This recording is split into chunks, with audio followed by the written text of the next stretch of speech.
usually tense night in Tarheel. This evening is Prince Sam Josiah has called together a number of the state's kindred to seek a at least semi-intelligent discussion about what transpired last night at the church of Reverend Jimmy Johnson. As we open our scene, he is seated at the desk in his office, a copy of Homer's The Iliad open on the desk in front of him, and oddly enough, an actual computer there, though it on the computer screen is but a simple window of solitaire. Also in the office with him is his knight, Harry Wallace, whom he has directed to do that little special juju that he does to try to keep a bit of peace about the place, if at all possible.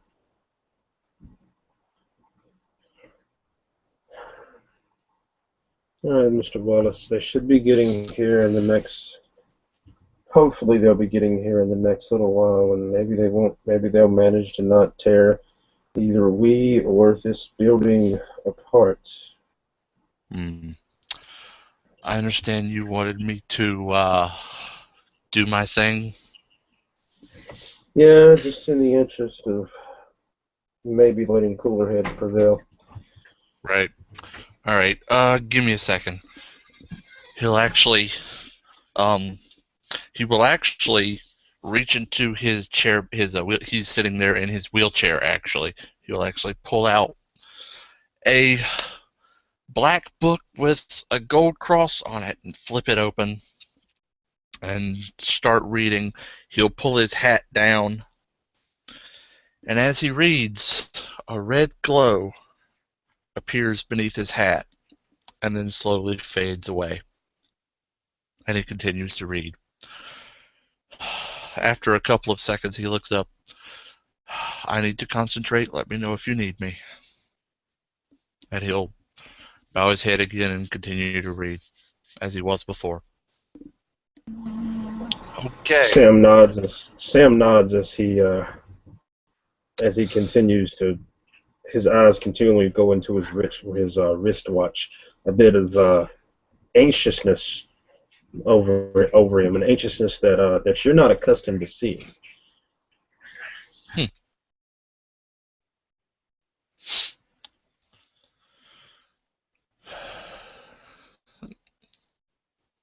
Harry sort of gets this vibe that he's not used to, and he looks up. Sam? You okay? That's just, I'm concerned, I suppose is the correct word for it. I know Mr. Dennington can be a little hot under the collar at times, and it's my hope that I've not pushed him that far over the edge. And even if I have, maybe I can, or we can only hope that he's had a moment to simmer down, at least so we can have this discussion. Right.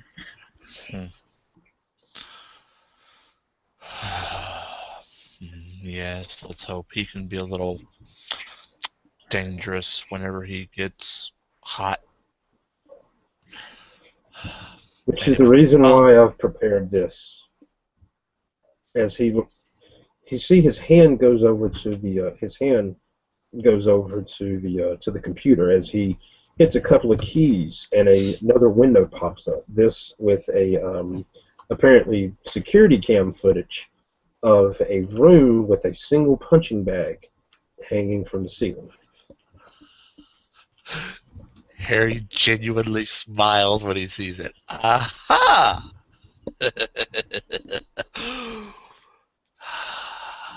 Interesting.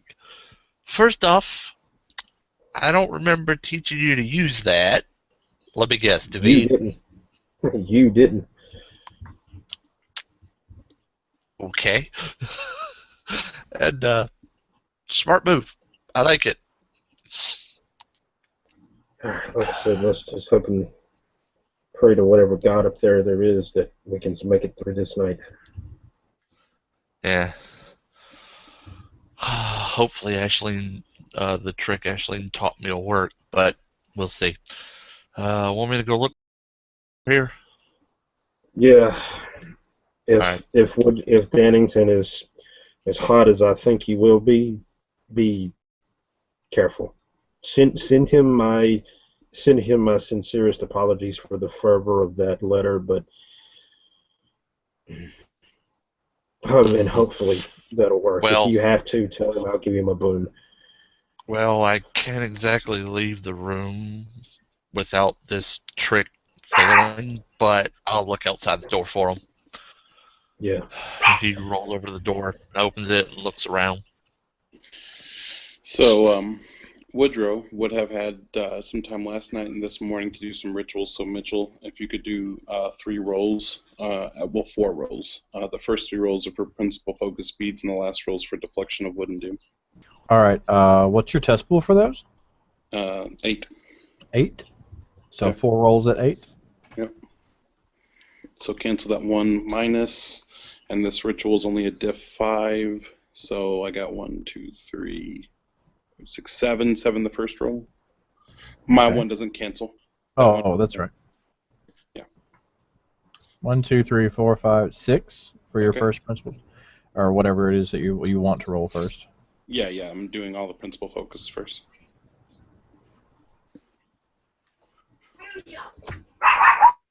I'll be there in a minute. That roll is 4. Okay. Yep.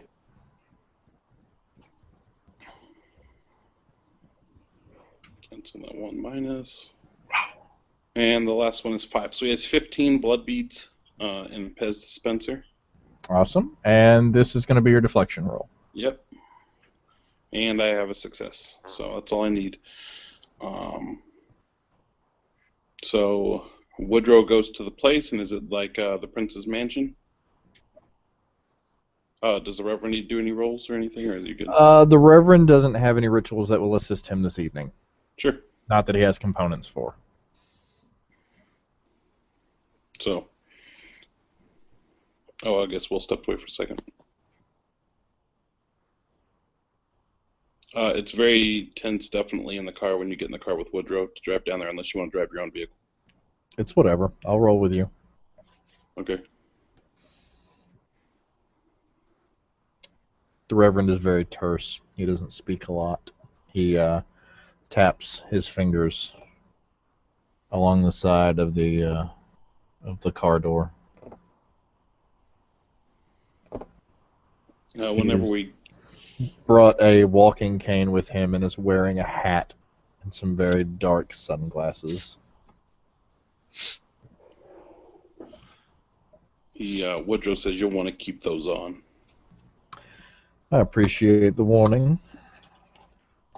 Whenever they get to the location, Woodrow makes a point of opening his coat and removing his gauntlets. Okay. The Reverend will smile.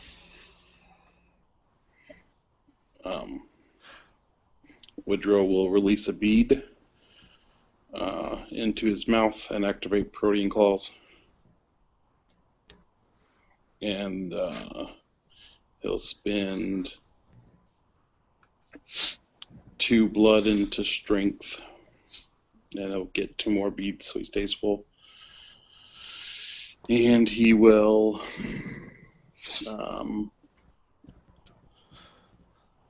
start marching towards the place.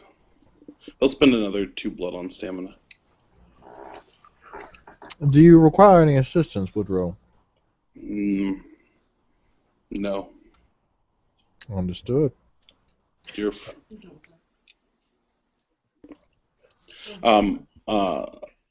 Woodrow says, just stay behind me while we're going in. Of course, sir. And 10 steps away. All right. So what kind of door does this place have, Will? It's same thing that you expect. Very nice. either oak or cherry hardwood door. It's very nice office door. Essentially, the entirety of the wall is looks to be of some type of a cherry hardwood. Well, no, I haven't entered the place yet. Like, what is? Oh, it's concrete. Concrete. The building is concrete. Okay, and It's the princess. It's the mansion. The same mansion that you're used to. okay, and what are the doors? I don't know what the doors are made up to this building. Yeah, same thing. All the internals and the doors are of that hardwood cherry. Okay. When Woodrow gets to the door, he spends a willpower and is encircled in lightning that deals 2 ag to anything within range, and he'll just grab the door with protean claws and rip it open. So the door takes 3 ag. All right. What door? Yeah. And he's marching through the place looking pissed off. Great, more masquerade breaches. Wait, this is just like his house out in the middle of nowhere, right? No, this is the governor's mansion. Oh, okay. Well, where does he not have the governor's mansion to control? There always been mortals there? True. I'm confused if there are always This is a mortals. public place. This is a public place, is what I'm saying. Like, There's always mortals within. There's always mortals within the area. like where Not is necessarily there. Not necessarily. Okay, I thought we were going there, to. but they're. I thought we were at his mansion, not the Well, government. technically is his mansion. Okay, well, if there are mortals outside staring at me, then I won't do that. How about that? Yeah, there's mortals. There's mortals where you'd be visible if you did it. Not necessarily. I can take care of that. But I'll just walk inside the doorway where there aren't are there mortals staring at me inside the doorway? His private security, but they're not paying you any attention. They're actually giving you a pretty wide berth. Okay, well then, when there aren't mortals directly like staring at me, then I'm gonna be lightning guy. And your personal security know what's up. I'll kill them if they're gonna question me. Yeah, they let you go. They don't Okay. give you any. They don't give you any lip. The Reverend stays 10 steps behind him in a full white suit with one of those cute little Panama Jack straw hats and really, really, really dark glasses. And a walking cane with a head shaped like a serpent. Looking like Bray Wyatt. He screams Sam throughout the house and just starts like wrecking everything in his path. A door opens and you hear Sam's voice. I'm here. Yes, I know you're upset. I apologize for the fervor that I sent that letter with, but I wanted to ensure that it would get to you and it would get your attention. The Reverend calls from the back. I'm not entirely certain you want his attention right now, sir. I need his attention as I need yours. Woodrow stalks up to the doorway, like letting his hands like claw on the side of the wall, just ripping and tearing at whatever's there. And you'll see Harry in a wheelchair peeking around and going, "Gentlemen, come on in." And he turns the wheelchair around and wheels back in. Woodrow comes That's in. for you too. That's for you too, Mr. Johnson. And when you guys get in there, if you want to say or do anything aggressive, let us know. Okay, There's something you have to do to let it happen, for it to happen. Tell me what I gotta do. I am definitely gonna be aggressive. Well, Roll. Define aggressive. Because of speaking aggressively and acting aggressively are not the same. He said no. Even speaking aggressively is a roll. Let's see. How big is the room? I need to know Most that. supernatural powers. 15 by 15. Most supernatural powers do small. not differentiate between speaking aggressively and acting aggressively. Right, If it's a it would 15 by cause if it would cause someone else reasonably to want to punch you in the face, Remember who we're we need talking to know. about. Remember mean- who we're talking about, Walt. I mean, yeah. Willpower difficulty 8. Okay, roll me willpower, dip 8. All right. I have 9. You got us 2 successes. Okay, You're fine. okay. Wow. Oh boy. Woodrow is just gonna walk up to Sam's desk and like rip it apart, just grab it and rip. I don't know how many health levels this desk has, but What desk? yeah. Yeah, just Computer parts flying everywhere. The Reverend is going to take a nice casual seat and pretend like he's looking for some imaginary popcorn. Sam has not said it. Sam has done nothing and is nothing to defend this. He's basically letting Woody, get the aggression out. Mhm. Mr. Dannington, I don't know if you can understand me in your rage, but all I need to know is what happened.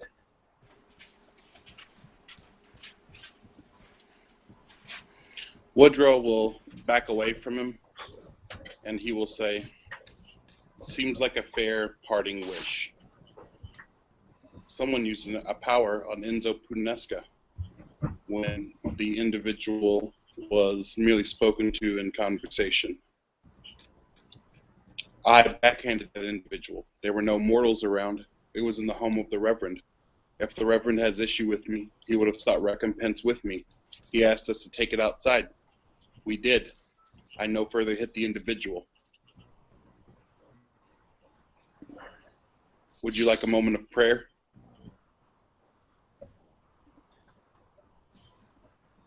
You have no reason. As I've said, I understand your anger. And I have no anger against you, Mr. Dannington. I simply wished to act in the defense of this domain and in the defense of the traditions. Walt, However, from what you're telling me, there does not appear to have been any tradition breach. I killed no one. The most I could have done is breach the good Reverend's hospitality. that's my willpower success. You're Got good. it. Got it. I'm going to rip a blood.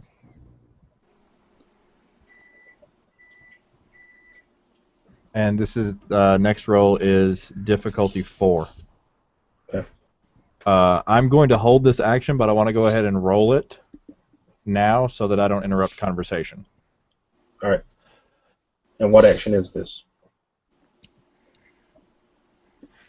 Level 1 Path of Corruption, Contradict.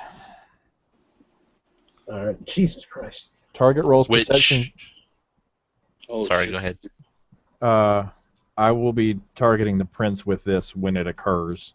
I will wait for a moment in which Woodrow seems like he's not going to kill him, and then I will use this to hopefully extort boons. If this does not end in the extortion of boons, but rather in his death, oopsie. All right. Got it. I'm going to leave these successes on the screen. I'll give you the system for that power when it comes up. All right. Got it. Oh, As I said, just a Mr. note. Dennington. sorry, Yeah. but Go ahead. just a note. As when Harry rolled back in, the only thing he did through this whole thing is pull out his Bible and read. That's all he's doing. So do we get Just do listening. we get a perception to see his third eye open? You don't. The head is over it, and there's no glow. That's not. I mean, I know how the Valorant eye works. It's either extremely painful and you have to make rolls to keep your concentration, or you can see the glow. Because covering the eye is painful. Valorant. Some Bruce Leroy stuff up in here. Yeah. What? Let's see. This is which one? Double check because it might not be. Remember, he's using a different version of this too, so I don't know. Yeah. Any closing of any hiding of the third eye is supposed to be painful. From either discipline. Yeah, obey it or Valorant.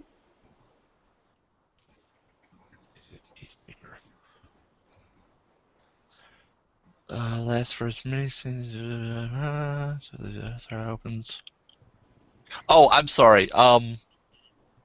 Subtract the red glow. For a blue one. According to this, it doesn't happen.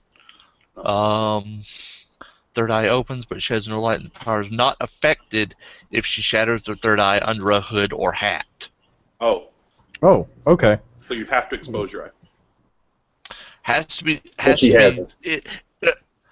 It is not affected if they shadow it under a hood or hat. There are okay. certain levels of those powers that allow you to hide the eye with external things, but not just hold it closed. Sure. So I thought he said it could not be hidden. If it can be hidden, it does not affect it. Yeah, it can. And the eye can be doesn't hidden, glow. yeah. So subtract the red glow. It's just nothing seems to happen. And the hat is loose enough that it doesn't constrict. Sure, if that's it, I mean, that's cool if it says that. I'm fine with it. Yeah. Okay. All right. Mr. Dennington, as I've said, I'm going to respectfully request that you do not end my life. Respectfully. And by such request, I will offer you boons as you are required. As I have said, I only wish to act in the defense of this domain and in the defense of the tradition. Seeing as no tradition has been broke, I retract the fervor of that summons, as well as the summons within itself. I don't believe it will be quite that simple, sir. I believe that you spoke with some bit of harshness toward us, and I believe that it was a public speaking in that capacity. I don't recall this being a private chastisement or a private summons, especially since you did threaten any who impede us from meeting with you this evening. Now, 2 life wounds to be called upon at the time of your request. Okay, so at this point, I'm going to contradict. The power may be used on any subject within the character's line of sight. Eye roll is normal. The target rolls perception subterfuge. Difficulty equal to the number of successes scored by the caster plus 2. So since that was diff 4 and I got 6 successes, you're looking at an 8 on your perception subterfuge roll? Okay. Yeah. And who are you using it on? I'm using this on the Prince. Okay. All right, somebody roll me 7, please. I will do so. 1, 2, 3, 4, 5, 6, 7. That will cancel. But they got 1 at 8. You got 1 success. 2 successes allow the subject to realize that they're being influenced by an outside source, which you do not. Okay. You're good. Okay. So Can only the target pick up on it?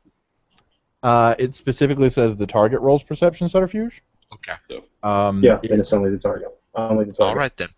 So, so Josiah is not impeded, and he says that he will offer me 2 life boons. This is correct. Okay, I stopped glowing.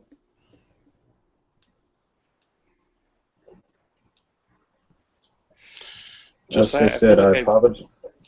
As I've said, I apologize for the fervor, and I will offer a public apology. I said at the next council meeting. Okay. No. Okay. So, I mean, I just don't know why you didn't just text me or call or anything. To be quite frankly honest, Mr. Dennington, the fervor that I had that message put out with comes from a secondary source. In the initial meeting that I had put out that I needed an emergency meeting was because I've had some information just come across my desk that I needed you to be aware of. And this information is also you can be privy to as well, Mr. Johnson. It actually may be of help to either of you. I don't know if either of you have encountered this group that keeps graffitiing our property with various symbols of religious iconography as well as sunrises. Yeah, those But hunters. so you have heard. David made me aware of them initially just a couple of nights ago. She wanted me to be aware of the research that he was putting in. When he contacted me last night, he told me that his initial intent was to give me that information, but this had gone down, and David honestly was feeling guilty, as best as I can understand, of having breached the hospitality of your domain, Mr. Johnson, by not announcing himself ahead of time. But the information here, this is apparently a group of, I won't call them religious bigots, but I will call them religious extremists.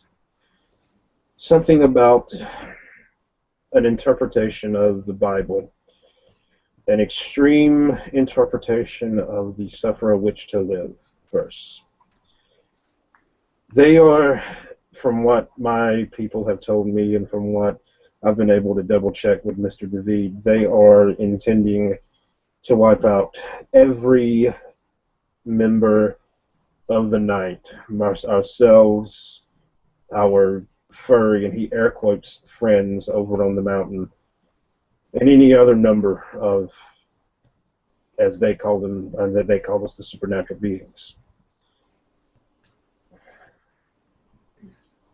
I'm not tasking you to take them out, because I know that I don't need to task you to do that, because I feel like both of you are capable enough kindred that you can handle that. But I am telling you, be careful.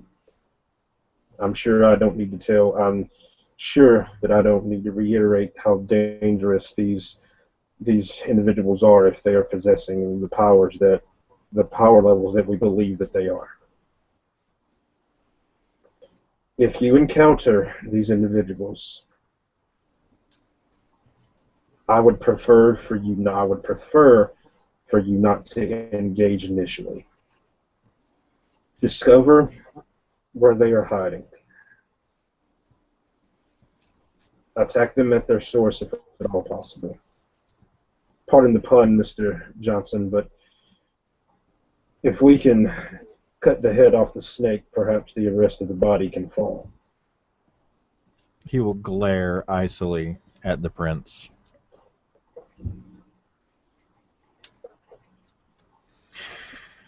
Well, I guess it is once again up to a few of us to save many.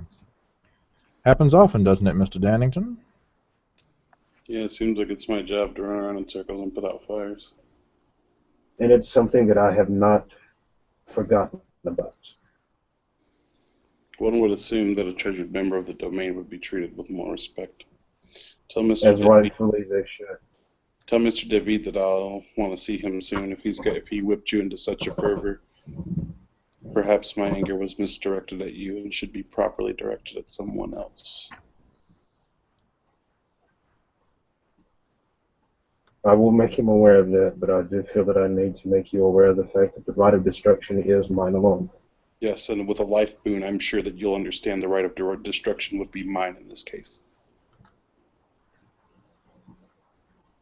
While we're speaking of the right of destruction, my prince, I use the term loosely as I am within your territory, but not exactly your jurisdiction. He nods. I retain that right over anyone who enters any of my personally held domains without announcement or permission. Do I make myself clear? I would prefer, if you're going You are correct. My jurisdiction over you is limited. But I would ask, again, I cannot require this, but I would ask if you feel the need to perform such an action, at minimum, do clean up behind yourself. That won't be difficult, sir. You will contact your harpy, and he will send me a personal messenger outlining what you owe me for this public disgrace. And I swear to whatever it is that you personally hold holy, that if you speak to me that way again, you will not live to regret it. And the Reverend will get up, turn around, and walk out. So I'm not saying I'm calling in that Bunan David, because I don't know if I'm just going to, like, kill him or what I'm going to do yet. But you can tell him that I would like to speak with him. And as long as he can speak quickly, I probably won't kill him, because you managed to do that. But if he's slow to speak, or if he decides to start fucking me, then I guess I'm gonna kill him. Kill him really hard. It's funny that you would mention Mr. David because I requested his presence as well. A presence that he was instructed to make me aware of before he came this time. Alright, again, bear with me a minute. Right. Take your time. The Reverend will walk outside to a position where he's not seen. He will vanish, and he will re-enter the scene through any open doors. Got it. By the way, what is your obfuscate level? Mr. 5. Yeah. There, Jimmy. Okay. 5. So you can only auto-pierce it if you have 6. Okay. And you can't contest it unless you have 5. Yeah, that's what I'm Auspex. looking for now. Yeah, we read that the other day. You have to have 5 auspex to even attempt to see him. Alright. Yeah, that's what I'm double checking on now. All right. Seen the unseen, I think is the section. Something like that. Either way, I'll just double check him. Sure. All right. Anyway. Alright, so... No, Mr. Dennington, don't worry about the desk. I'll get it cleaned up. To be quite honestly, I did bring it on myself. He looks over at Harry. Harry, were you supposed to be here to stop me? Were you that little resistance in the back of my mind that told me, please, don't start breaking things? That little tug I felt? Harry shakes his head like he's being distracted and picks his head up. Sorry, Mr. Dannington, I was concentrating. Say again? Oh, my occult specialty. Oh, never mind. Huh?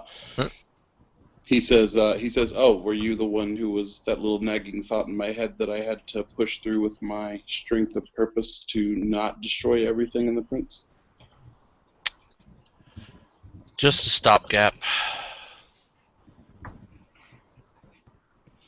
He leans over towards Harry.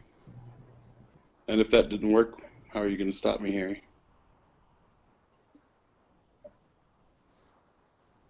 He just looks at you. I am not his bodyguard.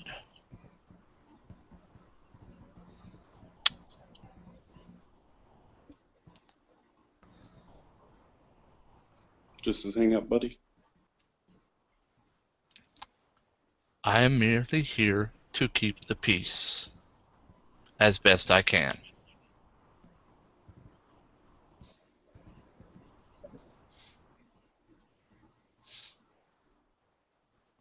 He leans forward. Or he straightens up.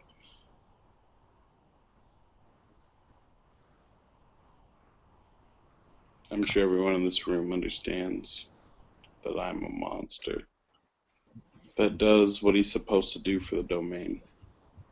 I thought we had an agreement, and I thought that after we had the thing with Ashford, we all understood. I don't kill domain members. I taught a lesson.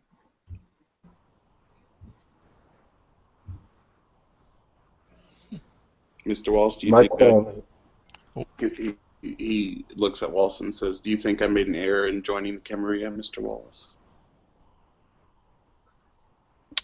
That's not for me to say. That's only for you to say. I'm asking an opinion, Mr. Wallace. Which I will not give.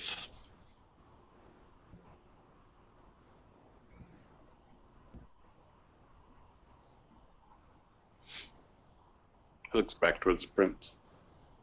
my qualm has never been with you, Mr. Bennington. To be quite frank, I find you to be an asset, a very useful and a very appreciated asset to this domain. Others have failed to see that asset, and I've tried to do what I can to make them aware of how useful you are to this domain. That is, I've done what I can within the limits of what my morality allows me to do. Thus being in that there are those who have failed to understand this. It is being brought before the council at our next meeting. Obviously, as you are the one that is in question here, your vote will not apply, but it is being brought before the council, the position of sheriff. In times past, as I'm sure you are aware, it has been against the protocol of this domain for a member of the council or any man or woman of the domain to hold multiple titles. But as dear Inquisitor, who seems to be oddly absent this evening, as she has pointed out, we are woefully outmatched against these new hunters, against the werewolves who I thought I had under control, but I digress.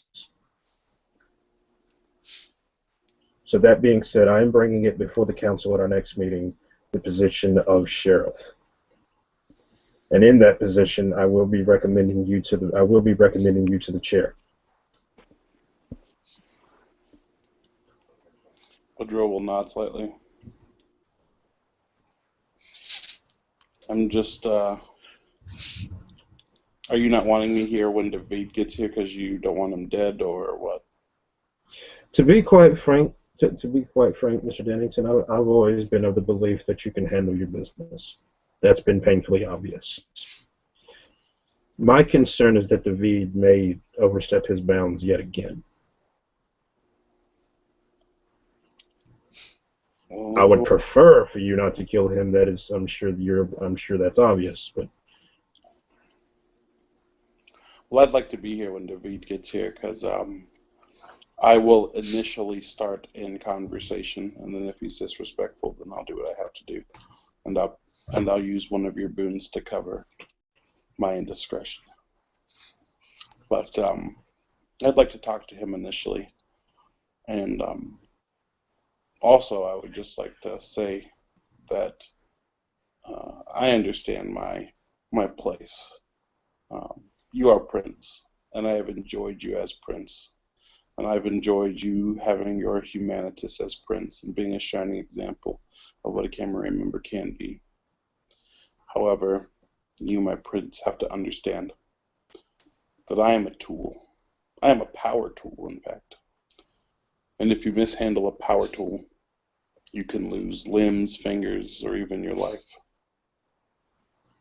So I would make sure that you take care in the way that you handle your power tool.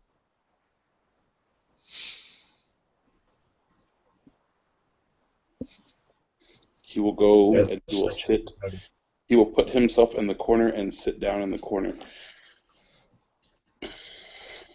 when Mr. David arrives, Mr. Dennington, would you prefer to meet with him in private? Oh, I don't care if it's in private or in person. I would like Harry to keep his trick to himself.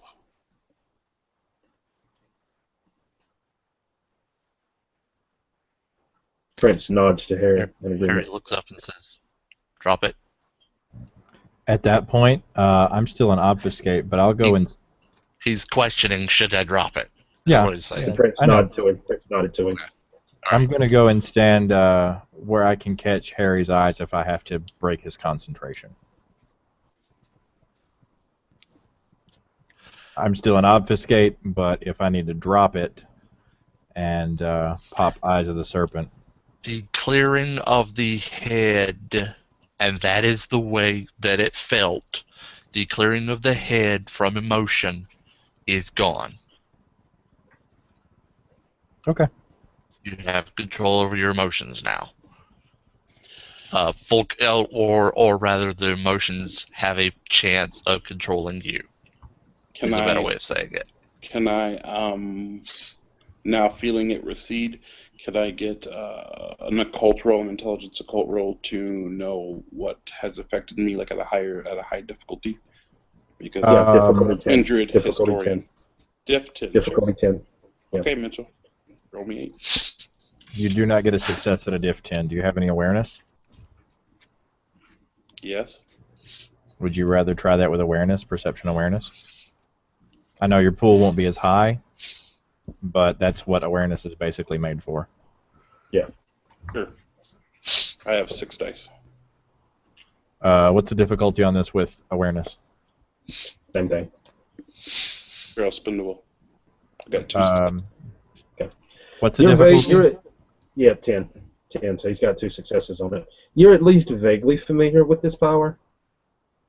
It's an old power. Mhm. You never were able to quite, you still don't quite know what the power is actually referred to as, but you do know that it's something that from what your research has given you, and basically from what you remember, the Tremere seem to have had trouble with the use of this power in the olden days, and we're talking like Second City olden days. No, well, it wasn't Second City Olden, because the Tribute didn't come into existence until like the Yeah, 11th. well, that pretty far back, meaning I'm essentially, just yeah. saying. Yeah, but you get the joke. You get the point. Yeah, It's old. Yeah. it's old. It's a power from a very old source. Well, I can start doing research on it. Yeah. All right. But if the Tremere had I trouble, I guess. respect David would have been. And there's a ba-da-da-da on the wall or door, whichever, if the door is open, It's open. then it'll be on the wall beside it. No, I see. The door is in fact open. Okay, then there's a ba-da-da-da on the wall. And a clearing of the throat without entering. Enter. Thank you, Your Highness. Familiar voice with the actually doesn't have the Middle Eastern accent, but Yeah. it is the familiar voice of David. All right. And The Prince he rises. actually does not have mask on. All right. The Prince rises from the chair behind the now damaged desk as he steps over the damage. He steps out to meet David. Kneel before me. He does, looking down at his feet. I'm going to ask you one question. And the answer to this question may lead to others, but I ask you but one question. Is it personal guilt that brought you to make me aware of this slight, or this perceived slight, on last Eve?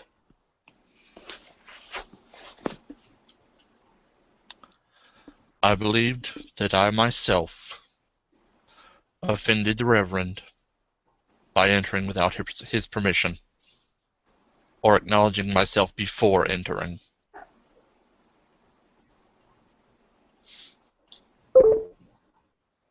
Was the primary reason.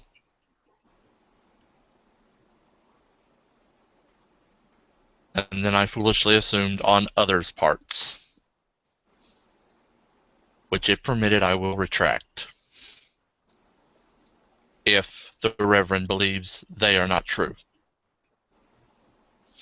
Unfortunately, the good Reverend has taken his leave for this evening, but I will see to it that the two of you do have time to discuss that. Speaking of discussions, Mr. Mr. Dannington. I'll walk over to David, and I will get on my knees, look him roughly eye to eye. Okay. He'll see you kneeling and kind of peek up at you. Both of you rise. Rise. Okay. I'll stand up. He will. I will not have such discussion in my presence without it being amongst equals. He'll stand up and brush his knees off.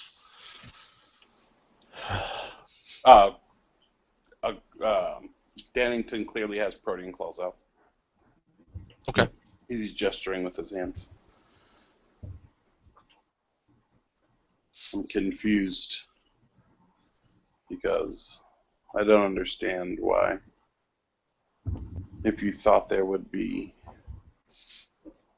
enough reason to stir the prince up against me, why you would not secure my death rather than just make me ill.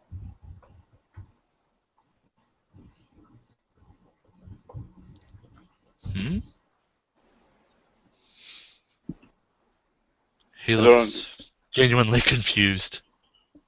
You call the prince, you stir up his anger against me, making him think that I've done dire things against the traditions.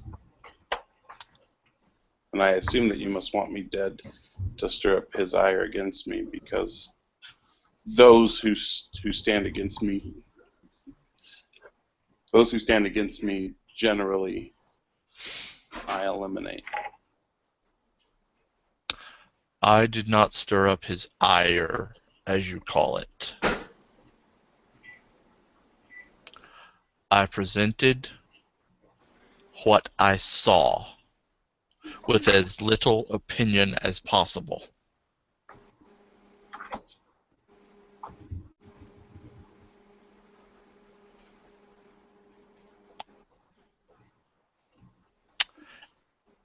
And I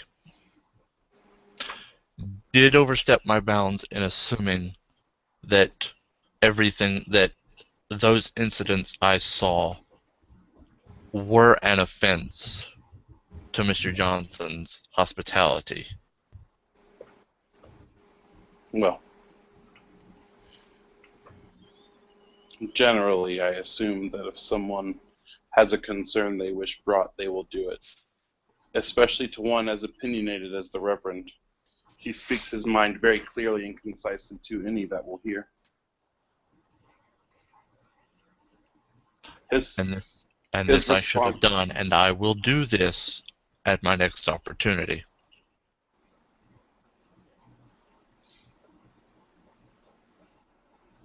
I'm somewhat left with a quandary because I don't know if we should just have honorable combat and see which one of us will still serve the domain, or what I should do. Because I'm very upset at being called down as less than even a child, as a wanted criminal to a domain that I've sacrificed my humanitas to make sure stays safe.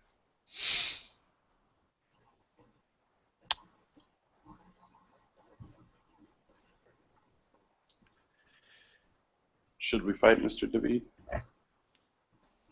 I did not necessarily ask for a meeting.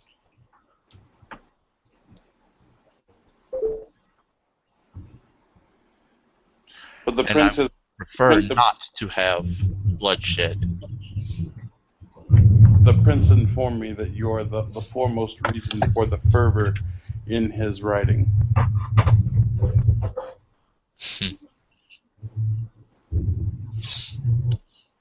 So you have to understand how Well, or why I'm doing this. Out of game, is it known that things like this he takes very seriously? The prince does. I don't know. I've never had the prince call me out like that before, so I don't know.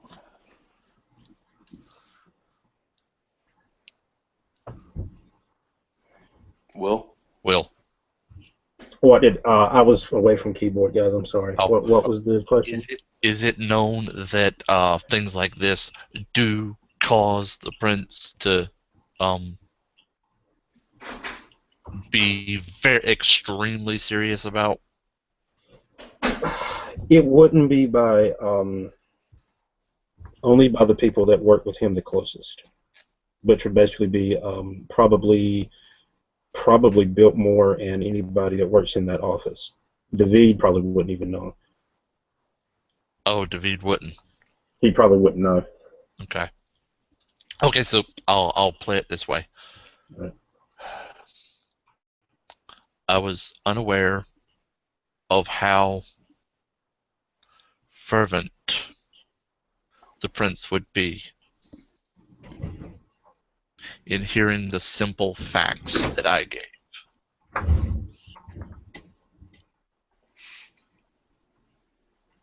And it was not my intent to stir up any ire, simply to state facts, disseminate them so that they could be sorted through.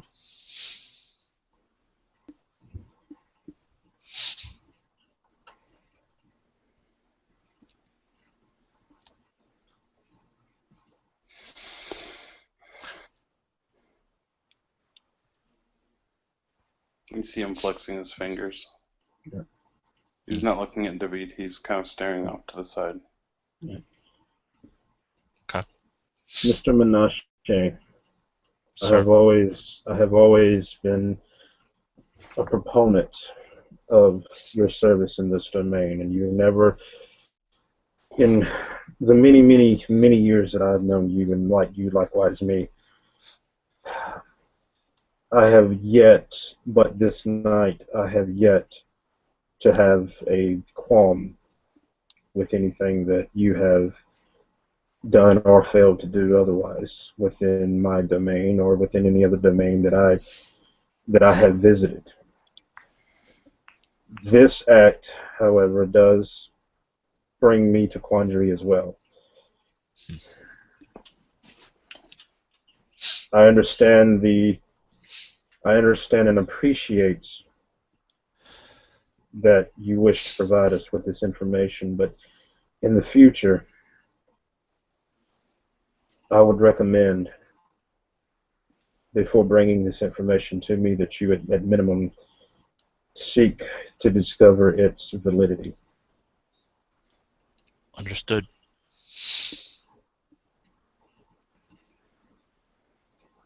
Woodrow As is. for Mr. Dannington, I cannot speak for the man.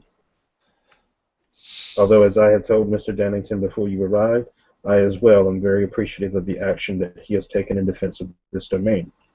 This is the man that has sought out with a violent passion Infernalist within the Carolina domain. This is the man that has traversed the globe on the heels of a Tremere Infernalist. I would personally recommend. I'll go one better. I will issue you a princely command for myself at minimum. What Mr. Dannington wishes after this point is up to him, as he cuts his eyes to you, Woodrow. And again, I would highly prefer that his life not be forfeit. But again, it is entirely up to you. David Menashe, you are hereby ordered by princely edict to offer at next council meeting public apology to Duke Woodrow Dannington. You are also to suffer 15 lashes at the hands of he or she of whom you may choose to deliver such punishment. Am I understood? Sir. And he nods. Woodrow's hands are outstretching towards your neck. David.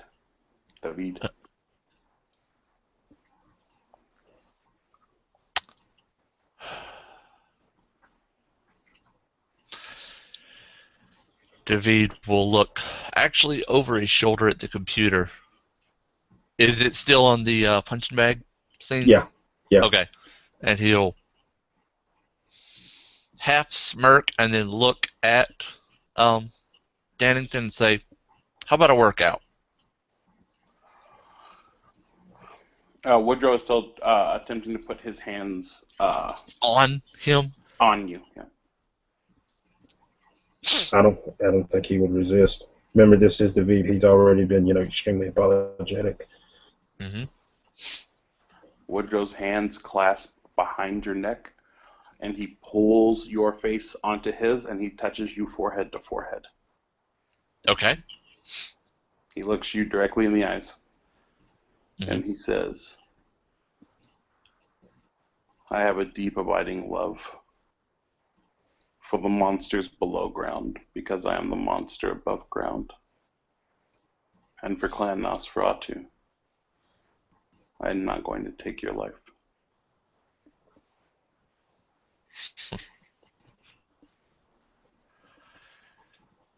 I can see the virtues of Clan Gangrel as well.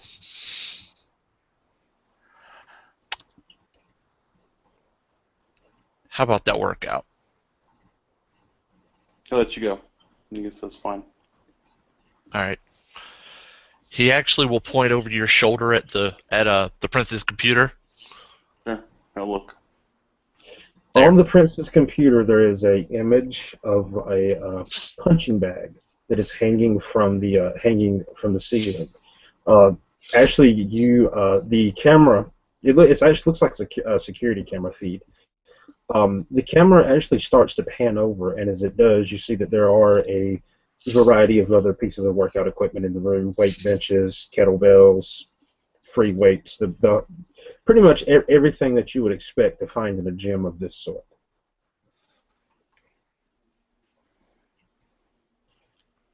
I don't That room require is in my basement. I don't require that David offers me a public apology. The two boons that we discussed, I will agree upon, and I need one further thing from you. And he writes And on. you're asking, this is the prince, to the prince, yep. right? Yep. Okay. All right.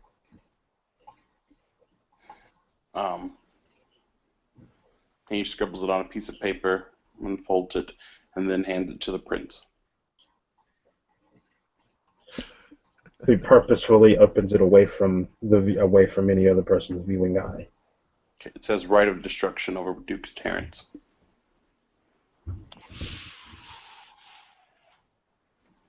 Out of game noted.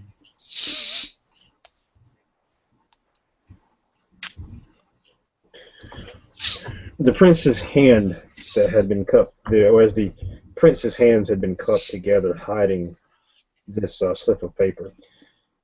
He folds the paper back over into his left hand as the fingers of his right begin to drum across his knee.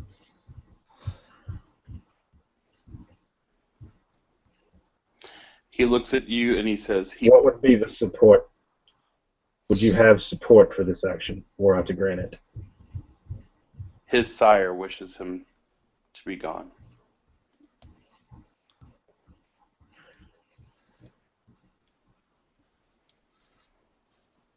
"Yes, the Inquisitor."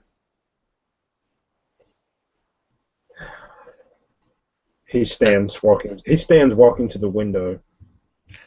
David's not even trying to hide it. He acknowledges, he recognizes what you're talking about, Mm-hmm. but Yeah. you can't Prince really stands tell from what the he's chair. thinking. Anyway, Yeah. go ahead.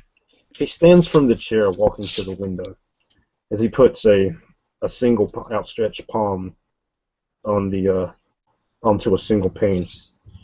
as he leans forward onto the window. And who would I be to stand against the wishes of the Inquisition? Woodrow will give a slight nod of his head.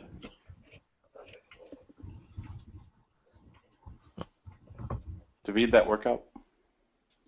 Yo. He kind of, shakes it out, loosens up because the tension sort of dropped a little bit. Says, "Come on, I'll show you."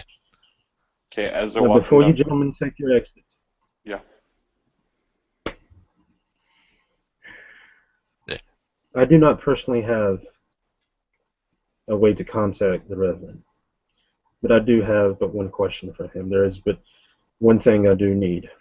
I need but simply know if he does wish, as the mortals would call it, to press any charges for any violation of his domain.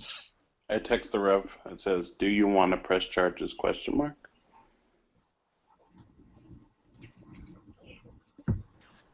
The Reverend will walk behind a doorway and reappear.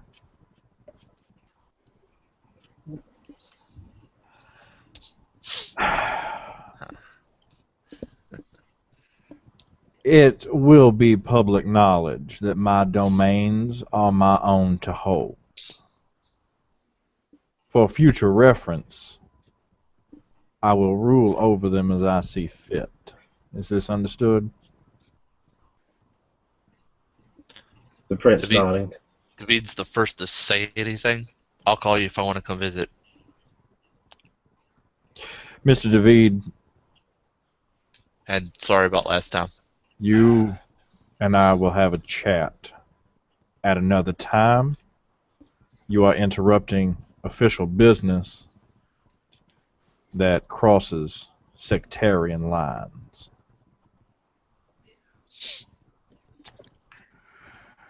If this is to be understood, and I am to be given free rein of my own personal domains, small though they may be, I will let this pass with no malice. All will be forgiven. We will smile and hug it out and sing Kumbaya if you'd like. Should this happen again, you will not like me, sir. All right, and for the record, you're speaking directly to the Prince, right? Yes, directly to the Prince. All right.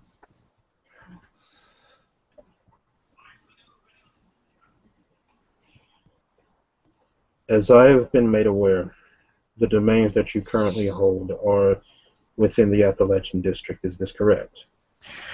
I hold a church there. I am in the process of buying one further property nearer Mr. Dannington for those occasions when my service to your domain in assisting him requires me to be out too late to drive home.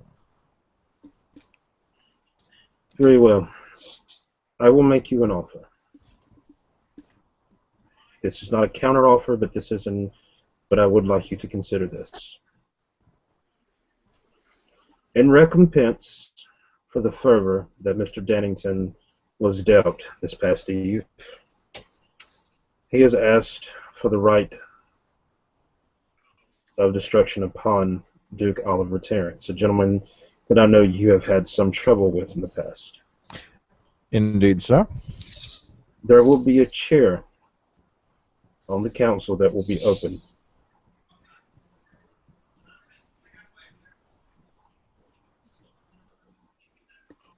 And I would offer you that chair under the premise that this be an extending of the further extending of the olive branch between the Camarilla and the independent designations that exist in this domain. this seems like a You would share equal power with every other member of that council. The only member whose power would be not equal to yours would be that of the Harpy and of that of the independent advisor, a position which, quite honestly, I've never liked the concept of to begin with. If the gentleman there are enough of your sect in this domain, that you deserve a vote.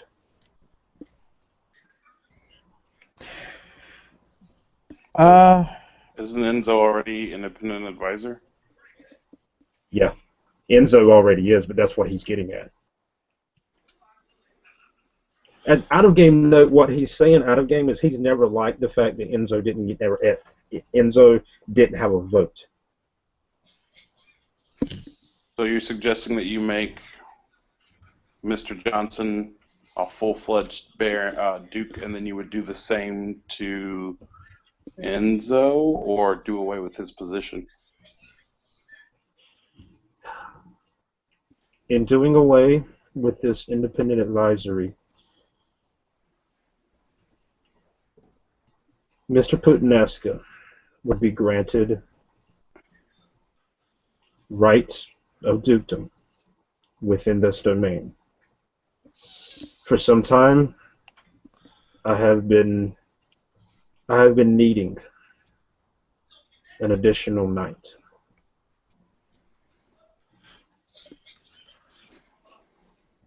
I would offer such position to Mr. Putanesca.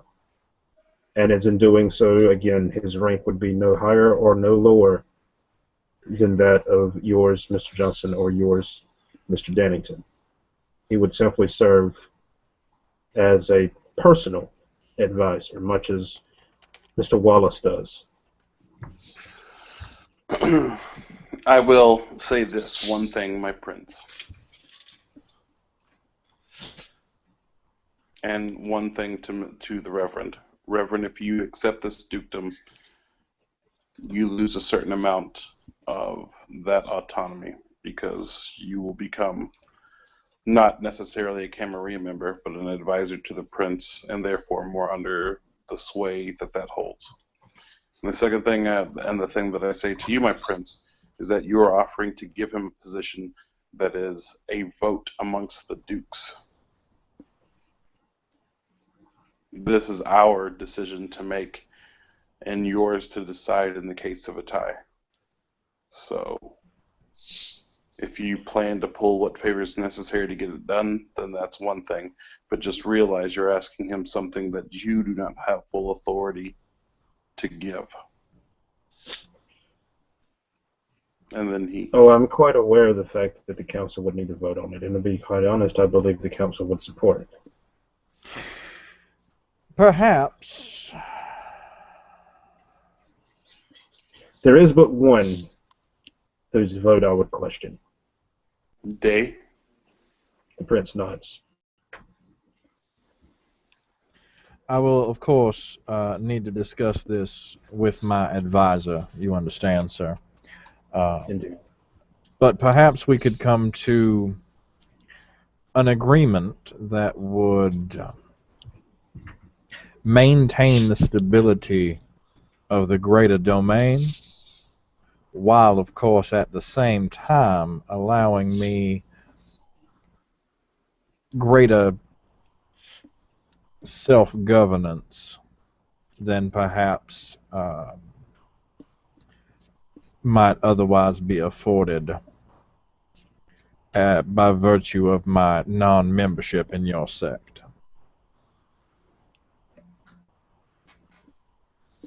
I'm sure that the good Reverend will come up with a counteroffer. Yeah. And please do not misunderstand, Reverend. This is not me making some recruiting effort to recruit you into the Camarilla. I am well aware that the independent clans have their own understandings of how politics should be done, and quite frankly, I only see it as a difference of political ideology.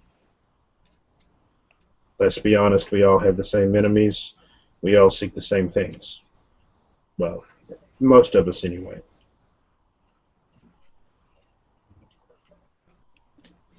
I believe that if I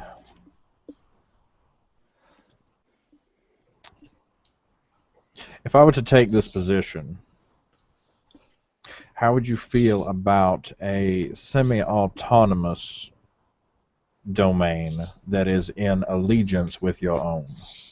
It would give you a greater buffer against the lupines. It would give me the autonomy that my independence typically enjoys, and you would still be able to rely on my advice.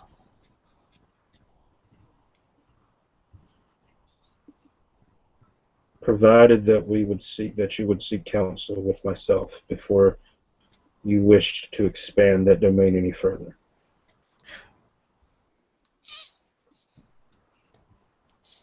That seems reasonable. I will, of course, require this in writing. To which you see he turns back, heading towards the desk, and realizing that the desk no longer exists, he reaches into his pocket and he pulls out a phone, an old Motorola Razr. As he opens it, he begins dialing numbers. Yes, Jenna. Yeah, I need Jeremiah up here to the office. Yeah, tell him to bring the stationery. Yes, that stationery.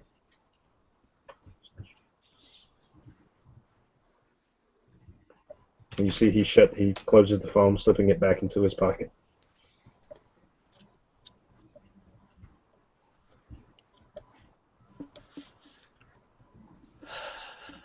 The Reverend will shoot a text quickly to Enzo.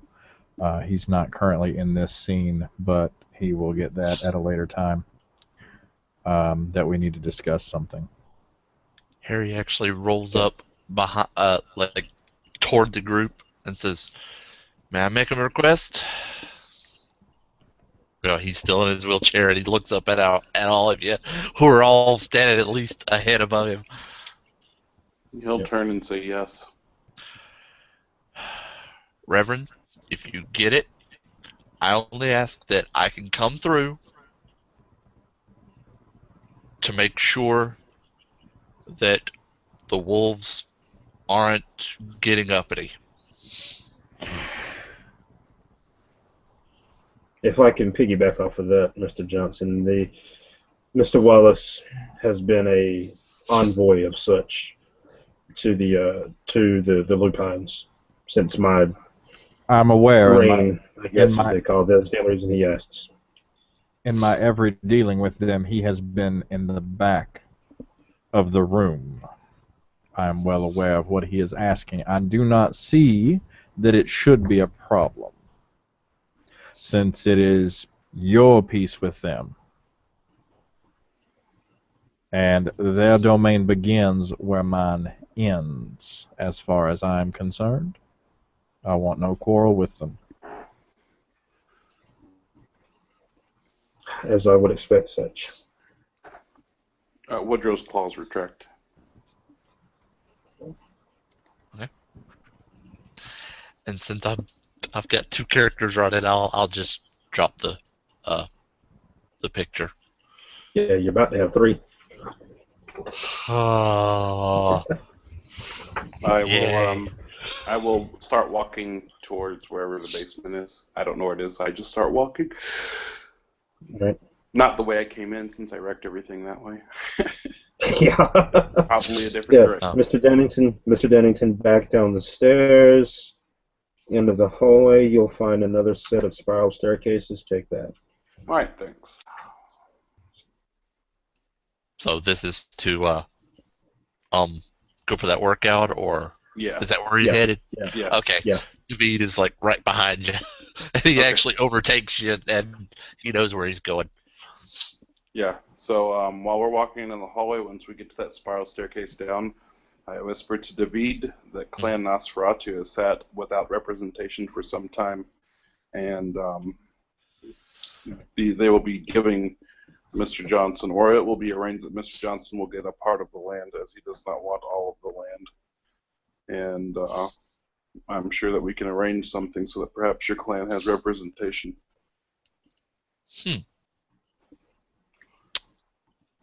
An interesting proposition. I'll consider it. Although my clan is notorious for not liking having targets on their backs, I might consider it. No. You mull it over with your clan. Of course, there's always a price to pay to play, and if we got you on there, I think that the Reverend Enzo and I would like not the autonomy to live downstairs, but should we need to do any business and get somewhere without being seen, you guys would provide us with maps, not to your secret areas, but through the sewers, so that we can go someplace unmolested. And we would also, if there was something down there, we would help you take care of it. Something to consider and discuss. I'll discuss it with the family, see what they say. Of course. And then he'll go down and work out with you, unless you have anything specific you try to say with them, then it's just like a washover scene. Yeah. I'll just say, you do notice, though, I'll just say during the workout. Well, that punching bag is not a normal punching bag. Mm. Now that you've seen it, you now realize why it wasn't swaying back and forth in the video. No. It has, when it was filled, somehow they managed to get small blocks of concrete into it. Oh, okay. it's sturdy. And as you're working out, you can tell that David's not as strong as you. Sure. He's quick. He is extremely quick, but he's not as his strong. His claims are outrageous. Mm-hmm. I mean, Woodrow has celerity. Woodrow has celerity 4. Woodrow has celerity 4. Well, okay. What's your total on Dex with that? 9.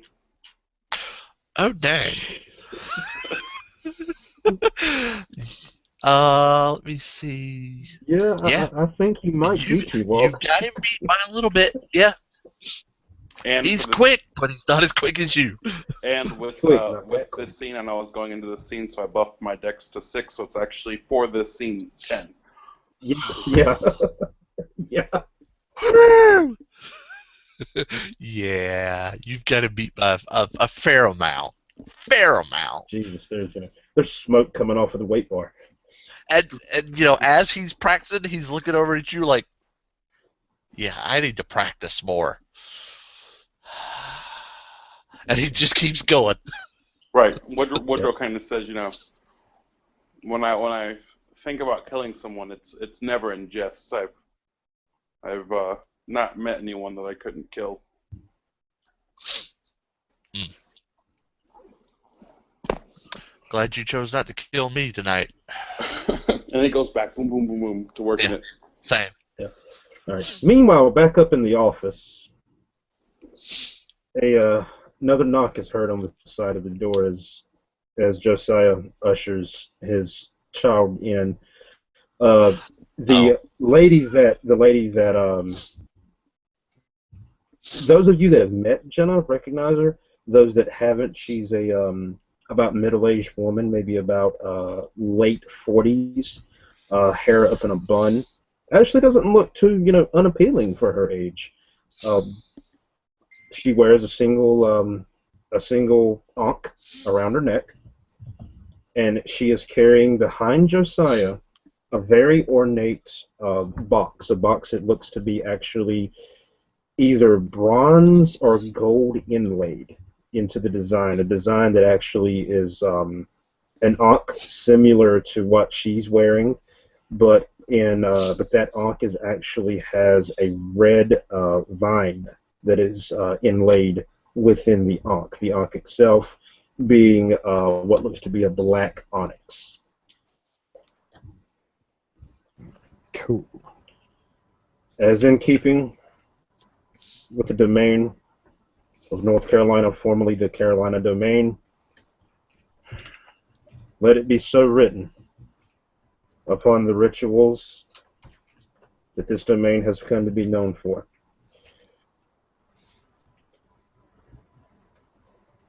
as has been discussed between myself and the position of the Prince of the North Carolina District, with the Reverend Jimmy J. Johnson residing in the Appalachia District, that Mr. Johnson is to have autonomous control of that district.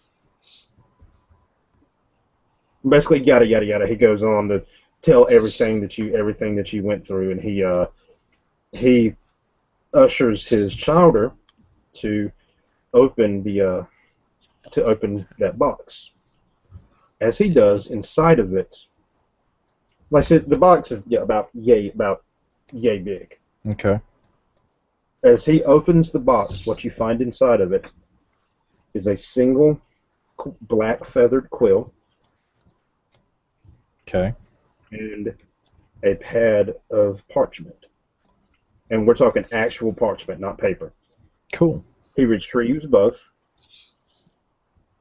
and bends down into the remnants of his desk, looking for something. As he pulls out one of the drawers, it literally falls apart in his hands as he lets it fall to the floor. He reaches into the next, and he pulls out a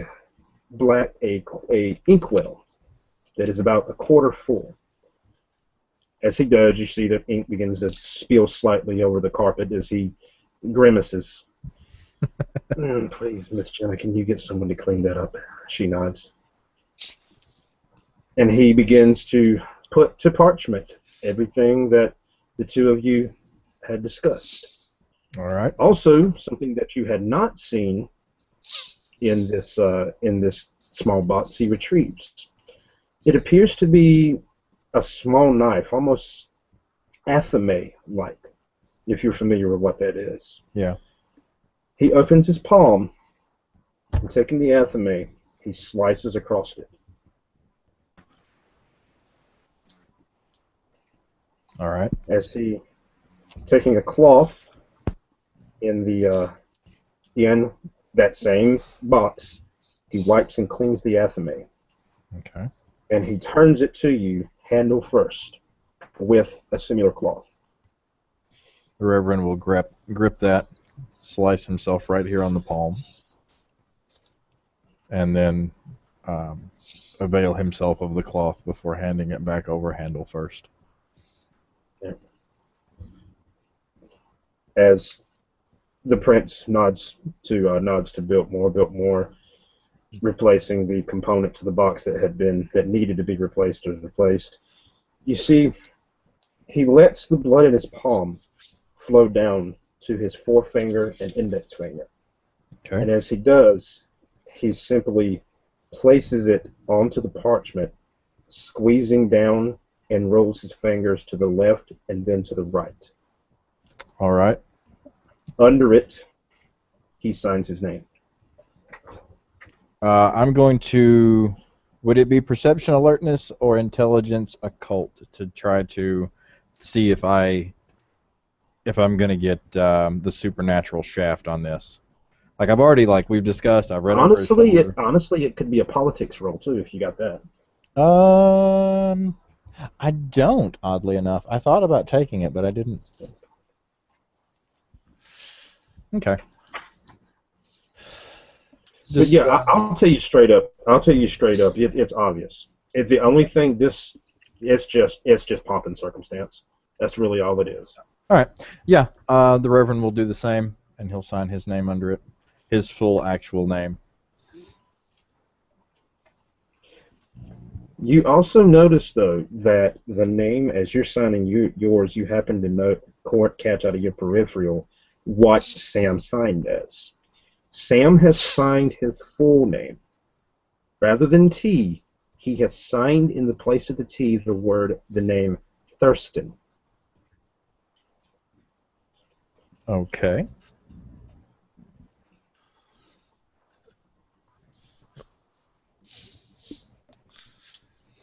And Mr. Johnson, it is also customary when in these dealings that we share a glass of the finest Chardonnay I have. I would be obliged if you would join me. I would like that very much, sir, and I appreciate your ceremony.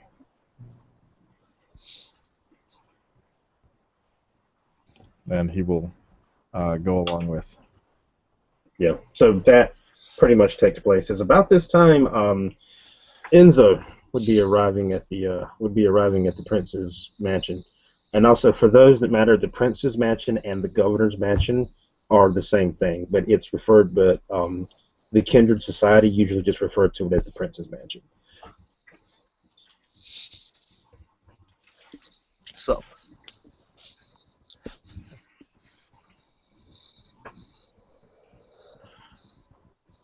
All right.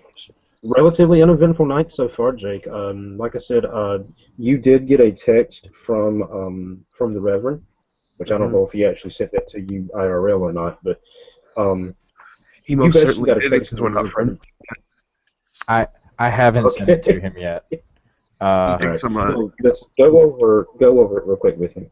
So just let him know what he got. I sent Enzo a text message that says that we probably should talk about something. If you don't mind, I might ask you to take one for the team politically, but it will put us all ahead in the end. I promise. All right, and you'll get a text back that says like, "How big is she?"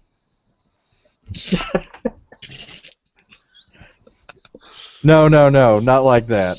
There's no bar. We're okay. Oh man, this is like a house party. I'll be right there. And then I'm there. Okay. All right. Same thing. About time you're pulling up. So is Joey's Malkavian.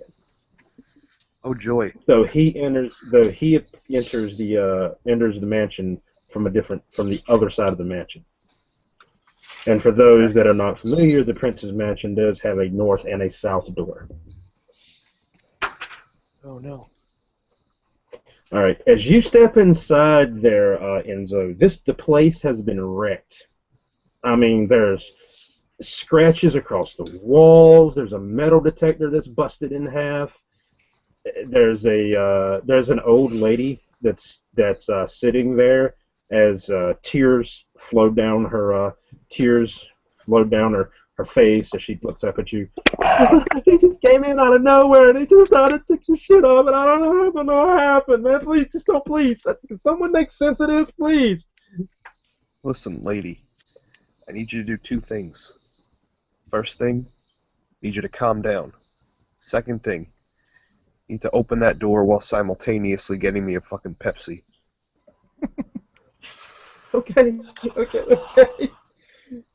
She hands you an actual 2-liter as she does so. Good girl. I give her $200. You sure? Oh, I'm sorry. I'll give her $300. Are you sure, so Mr. Josiah usually doesn't really like for us to take money like that, but I guess what he doesn't know won't hurt him. Listen, I'll just leave it here on this desk, and if someone picks it up, that's out of my control. She nods. All right, so I'll go in the door. As you see, her hand shakingly extends over to the desk as you hear a buzzer, and you hear her speak. Mr. Josiah? You hear Sam's voice. Yes, ma'am. There's a gentleman here to see you. He's kind of really wanted. I don't know why he wanted a Pepsi. As Josiah cuts her off. Oh yeah, that's Mr. Puttanesca. Send him in. I'll go in and drink in my 2-liter. All right. The prince's desk has been demolished there in the middle of the floor. The place is a wreck. It smacks of Woodrow having been here. Who pissed off Prince the gang? Eh? The prince speaks. Well, two things. He had a discussion with Mr. David, and two, I would offer you a chair, but they all seem to be in pieces on the floor. That's all right. I'll stand. I'll lean against the wall and drink my 2-liter. So, what pissed them off? David or David? What happened? Well, Mr. he refers to it as David. what happened, Mr. Putineska, was that someone requested an audience with Mr. Dannington without adhering to the proper protocols, and it upset him greatly, obviously. I see. And what protocols may those be that were breached? The protocols of kindness, which stand against public shaming of an Would individual. they throw them in a bag or something? No, they were just very insensitive with their words. Oh, that's no good. You know, we're all about sensitivity in my family. I'm certain that they have learned their unfortunate lesson in this instance. No one has been harmed, maimed, or killed, so perhaps they will survive to ensure not to make this mistake again. Yes. Which, unfortunately, Mr. Putineska, I do apologize that you have seemed to have you arrived to speak with me post the incident being worked out, but since you're here, I would be interested to hear what would be your take of the incident that occurred this past eve at the Mr. Johnson here's church. I've heard multiple stories. I'd like to. I'm not a man of hearsay.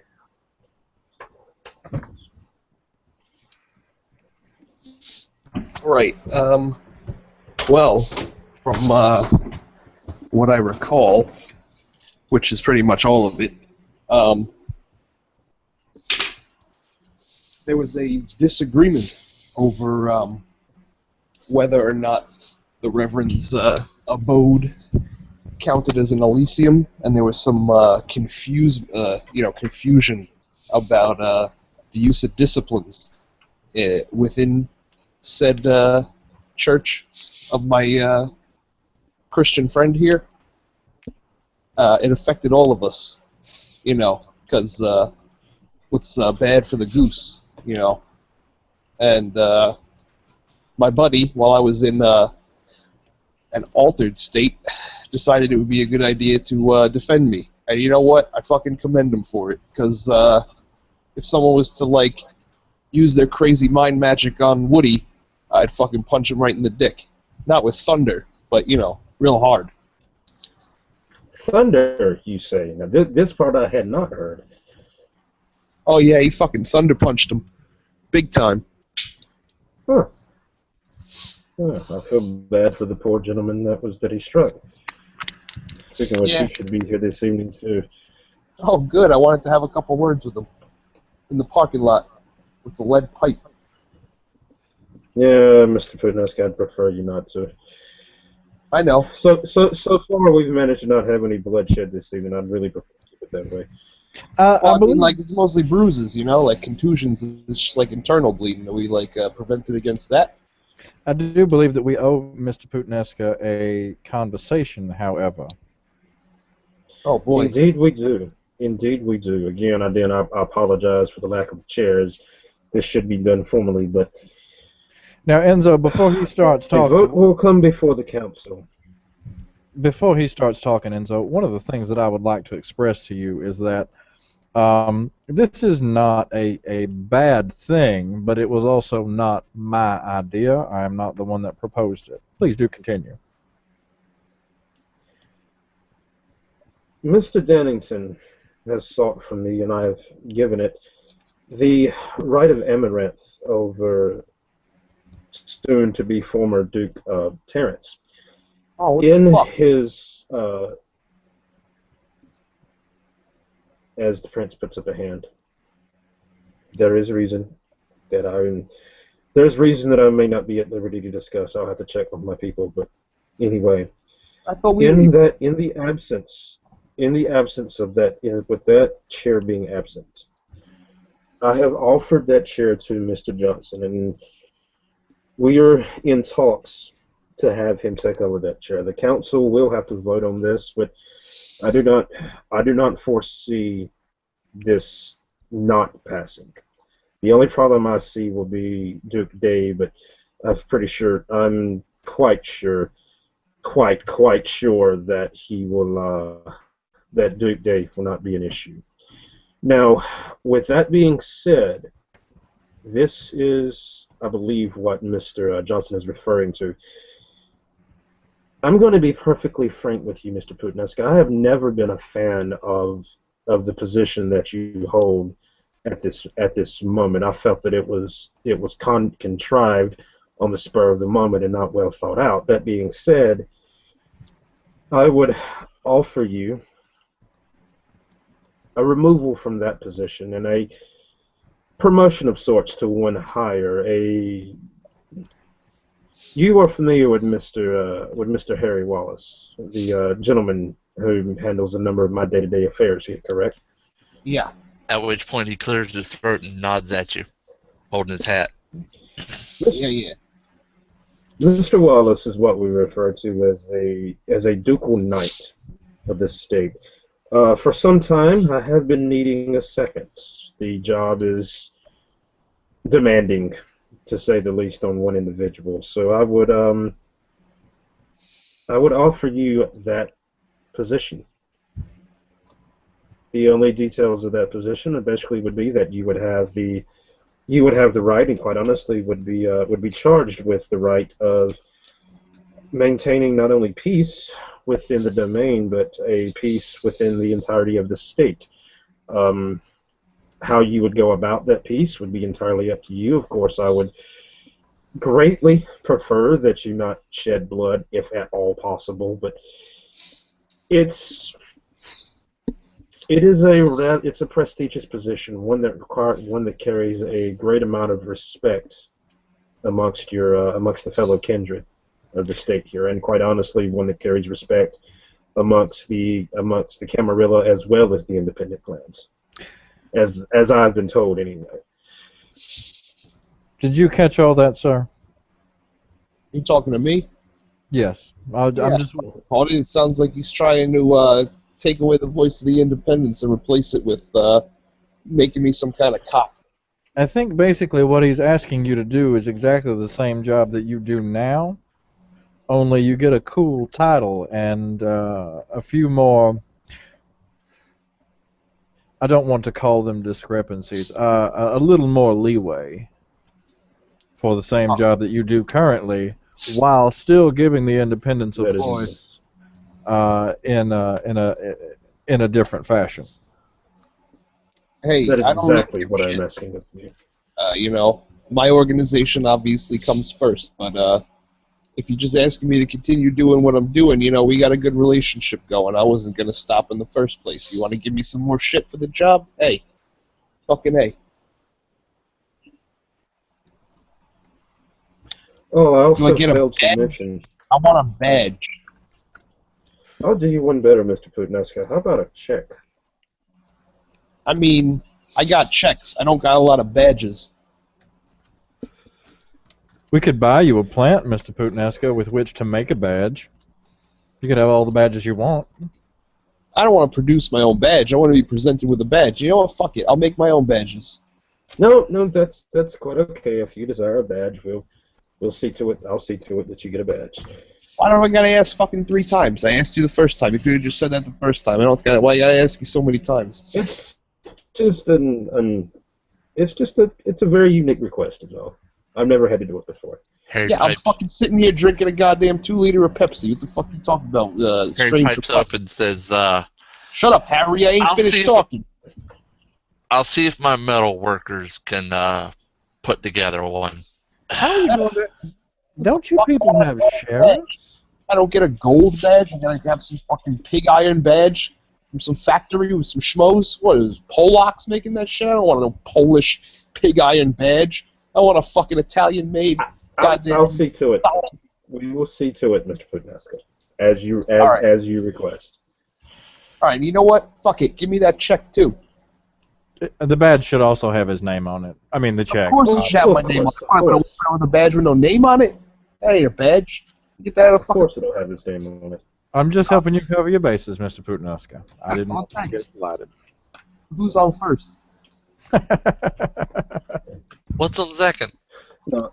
Also, to answer the question you just posed, Mr. Johnson, no, we did not, up until here in just recent times, we did not have a sheriff as the The domain had remained relatively peaceful until that traitorous asshole Tremere that Mr. Dennington helped us deal with a few months back became a thorn in the side. Since then, they've been coming out of the woodwork. Well, to be fair, I think sheriffs need badges too. I wouldn't respect a sheriff without a badge. Or a hat. Sheriff should get a big hat. Oh, that would be great. And some spurs to jingle jangle when he comes in the room. That would be fantastic. A horse as well, if you would prefer. I do know a number of good breeders. What do you think? He's Ashford? He don't need no horse.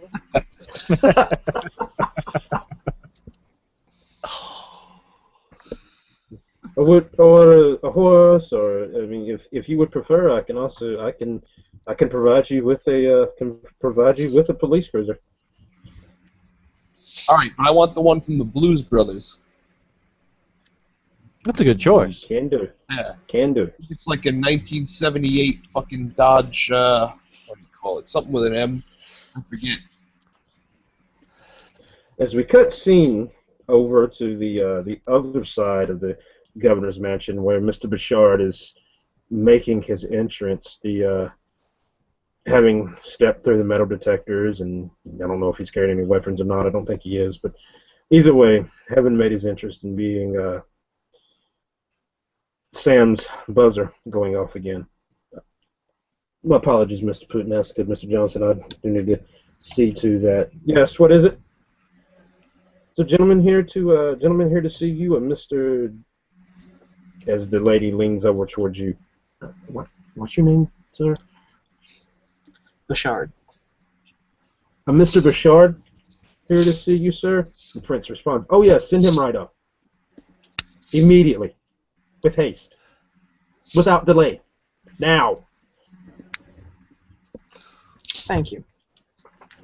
Enzo's gonna lean over to the Gee. prince and hold out his phone, and he's got a picture of a 1978 Dodge Monaco.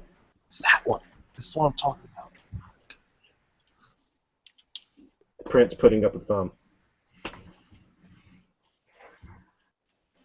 The lady leads you upstairs to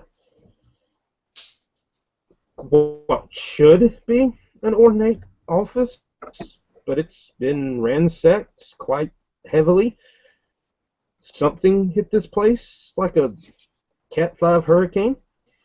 As she leans over to you, now, before you go in to see him, sir, I do need to make you aware of the fact that he's very particular about the etiquette, and she leans in closer, almost looking at your lip.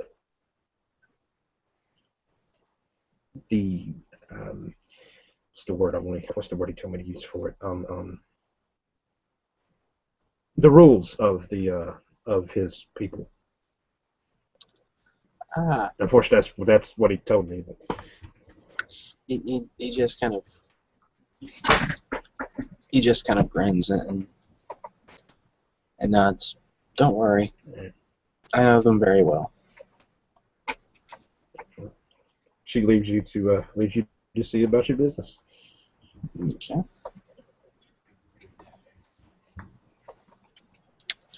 Lightly knocking on the door. Enter. Stepping through, closing it, and doing a proper bow. My prince. I'm the one known as Mr. Bouchard. I'm sorry we had to meet under such pretenses. Likewise, I'm not fond of gentlemen who step into my domain who I barely know, and within but 2 nights cause such controversy. Unfortunately, it was not my decision as well. I will admit I acted unsuitably in many ways and brought more attention to myself than I would have liked.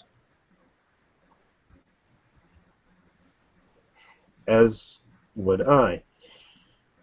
Mr. David made me aware of the fact that you seem to have gained the ire of Mr. Putineska here. as the prince nods over to the same gentleman that you've seen some nights ago. You give me like an upward head nod and take a sip of Pepsi From a 2-liter. from a 2-liter. Giving a polite nod back, as well as to anyone else who's also in the room. Also in the room, because I never said that they had left, a middle-aged lady and another gentleman wearing a suit similar to that of the prince. Also in the room is a gentleman that is seated in a wheelchair. Mhm. And he has a tan ivy cap pulled, to his brow, to his eyebrows, and a polo and slacks. So, Mr. Bashar, as I And, have I received your video correspondence some days ago, thanks to my chowder over there. Is the other gentleman in the suit raises a hand. That being said, if you are to be a member of my domain, then you are to know your fellow brothers and sisters of the kindred. That would be my chowder, Jeremiah Biltmore, who I'm proud to have carry my surname of Josiah. The gentleman in the wheelchair there is Mr. Harry Wallace. He is my ducal knight. And the lady here is Miss Jenna Hardowitz. She is an aid in knowing in our ways. And you have met Mr. Pudinesca, as I'm assuming you had met the good Reverend here. Yes, sir. Now, let us get down to business and do this in the formal manner. Mr. Bouchard, what is it that you bring to my domain, and why, pray tell, should I allow your presence here, what with you already having stepped into it and caused a great matter of ruckus? Unfortunately, the ruckus was a poor decision on my part. I thought I was attempting to not exacerbate the situation. Instead, the appropriate response was I poured diesel onto the fire. Not a wise decision on my part. Greatly. We are lucky in that the lupines did not hear. This is also very true. I've heard tales of them, and are not something I wish on anyone. Fortunately, it seems as though yourself is skilled enough in order to keep them from, what's the modern saying, tearing us a new one. Prince nods. Between myself and Mr. Wallace, yes. But as I've said, what is it that you bring to my domain? Well, And also, what district do you wish to call home? whichever district you feel is, I wouldn't say necessarily best for my talents, but what I bring with me. Come, Mr. Bouchard. Come, Mr. Bouchard. There's no need for you to. There's no need for this groveling. Have some pride in yourself. I do, sir. I learned to sell myself short a long time ago, especially in such greatness. Consider I it. just fucking blow him and get it over with. Jesus fucking Christ. For the first Harry time in looks my at you. undead life, I agree with him. Harry looked at you and said, "Just talk." My skill is in that of retail, predominantly that of the basic industry. Given that The without prince it, perks up at that mention. even the finer things in life are not doable without someone on the bottom level. I figure it's the safest pie to go for without particularly bringing down the wrath of your clan. Given I myself am, well, shall we say, a bastard amongst our ranks.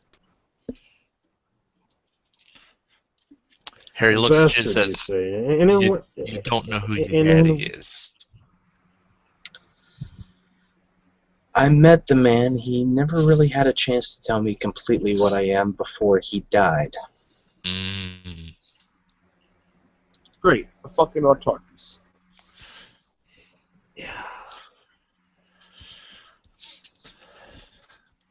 Sure, David. is there any in this room? Are there any in this room? Just by curiosity, are there any in this room that would stand for Mr. Bouchard, that would verify that this gentleman apparently has no family? How the fuck are we supposed to know? Therein one is time. the very Yeah. If you would like, there Nation. are certain secret ways among my family in which I could tell. I would greatly require that, Mr. Bouchard, and as I have indeed I am the prince, but I am not of the disposition to force anyone to do anything outside of their will, other than in an act of remediation. But suffice it to say that your submittal to these practices of which Mr. Johnson speaks would greatly enhance my view of you and my domain. As is understandable. Any good prince worth his salt would certainly love to ensure that he knows what those underneath him can do. If it would make you feel better, and if it would make the court here feel better, I have no problem submitting myself to such test. I do require, however, that for the length of this excruciatingly long practice, that since it is a family secret, it be done in private with no extraneous onlookers. Oh man. I do hope you'll Let me understand. watch.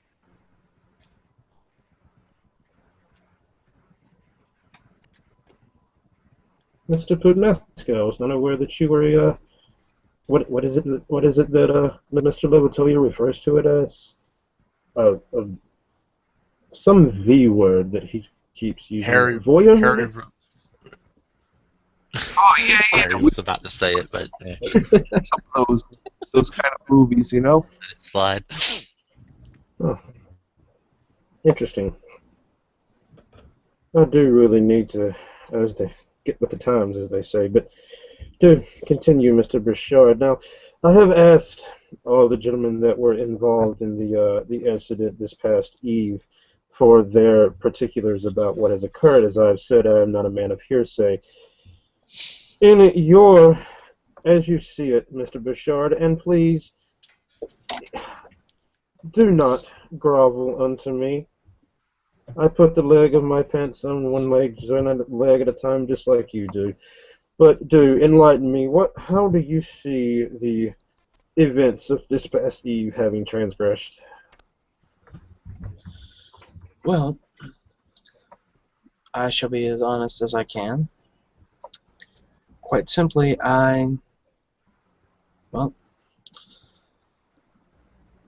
proceeded to make an ass of myself in the good Reverend's home.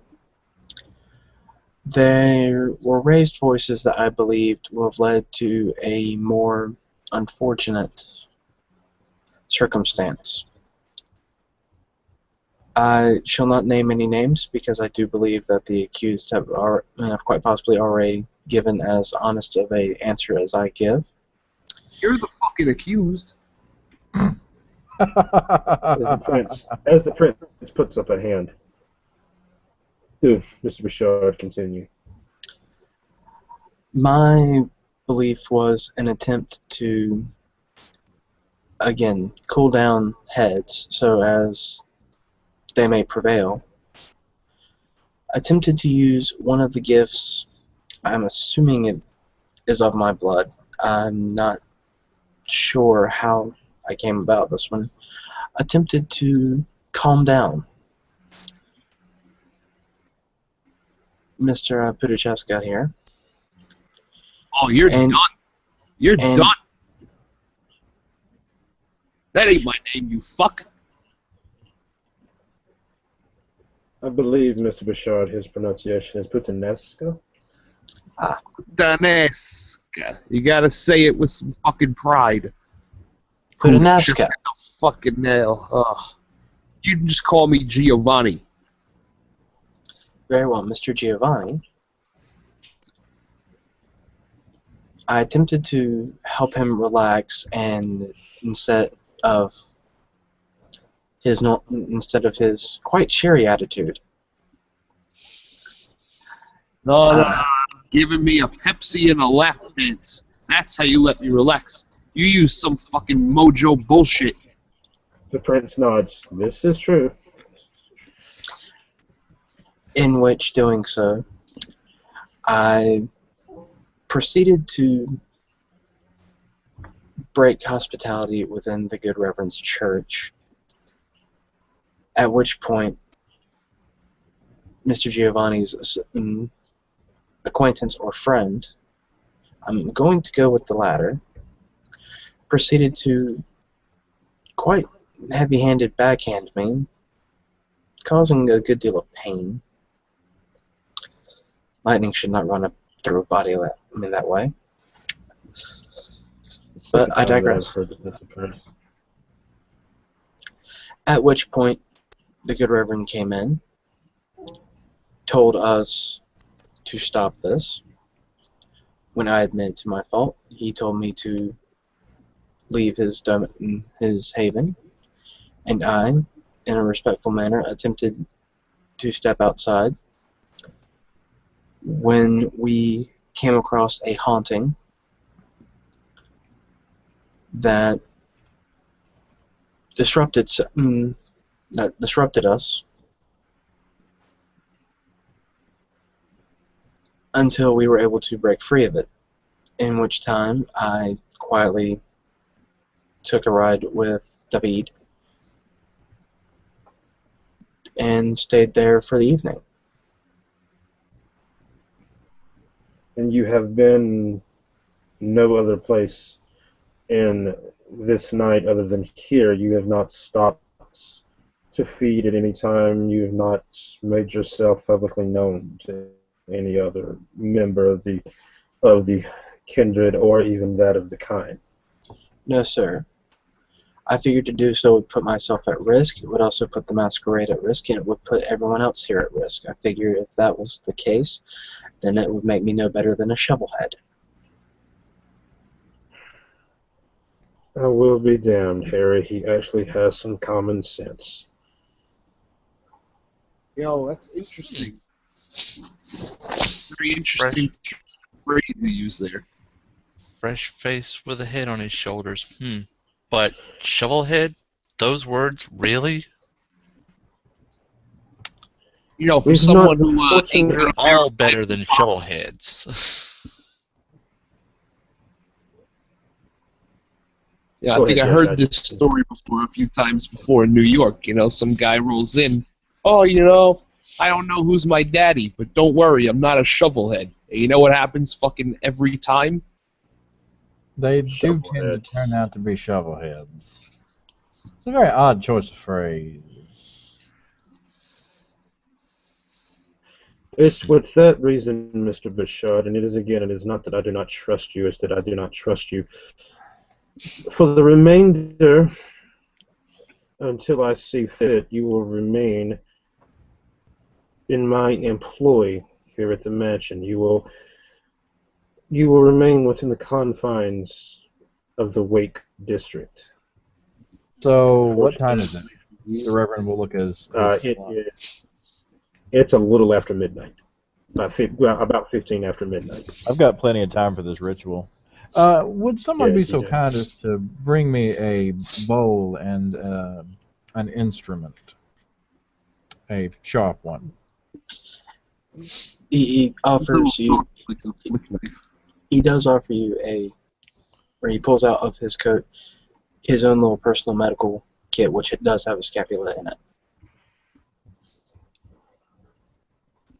Thank you. And again, he'll draw a point of blood from you and put it into a whole point and put it into whatever container he's presented with.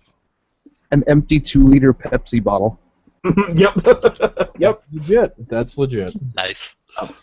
And we'll take that Pepsi bottle. And By the way, you were given a cap with it, Jake. I was not. You were. You were. Oh, okay, good, great. That's I'm important. going to require Mr. Bashard himself as well. Very well. Do you have an enclosed, locked area that we might peruse? The prince nods. The prince nods, leaning, motioning over to a door there in the office. Okay. My study. You shall have it as long as you require. We'll go into the study. I will sweep the room for any kind of visible cameras or listening devices. Before Nothing. we step in, Prince, real fast, you did wish to know what else I was skilled in.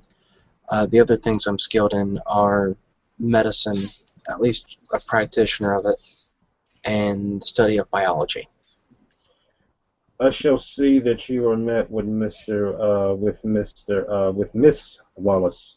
As you see, he cuts his eyes towards Harry. Mm-hmm. You two will have common interest. I'll help make it work. Harry says back. Thank you. But go. See to it that Mr. Johnson requires you. Also, Mr. Johnson, before you complete your ritual, you shall have him as long as you require. Upon such time, Mr. Bashard, you are to report back to me, and me only, not my chowder, not my aides, me. Am I understood? Very well, sir. I will personally escort him back into your care at the completion of this. Prince nods. Very well. Not to shoo you away, but off with you. Do what you must. We'll go into the study and shut the door. All right. It is indeed his study, but it's what he's basically just gave you access to in this room is a small library. Okay. In amongst the books, you can see on the spines works from everything from Aristotle to Quintilian. There's some Sun Tzu in here. A number of works from the great masters. A leather-bound copy of Charles Dickens, and a single desk in there with one of the older style lamps with the green half shade. He has the pull tab for the light. Okay. Is there anything you particularly need my assistance with on this? I need you to sit down and shut up for a moment. Very well. I'm going to go ahead and make this roll before I start the ritual, but this is going to be the roll for the ritual. I will have a conversation with him after I make the roll, but before I actually start the ritual.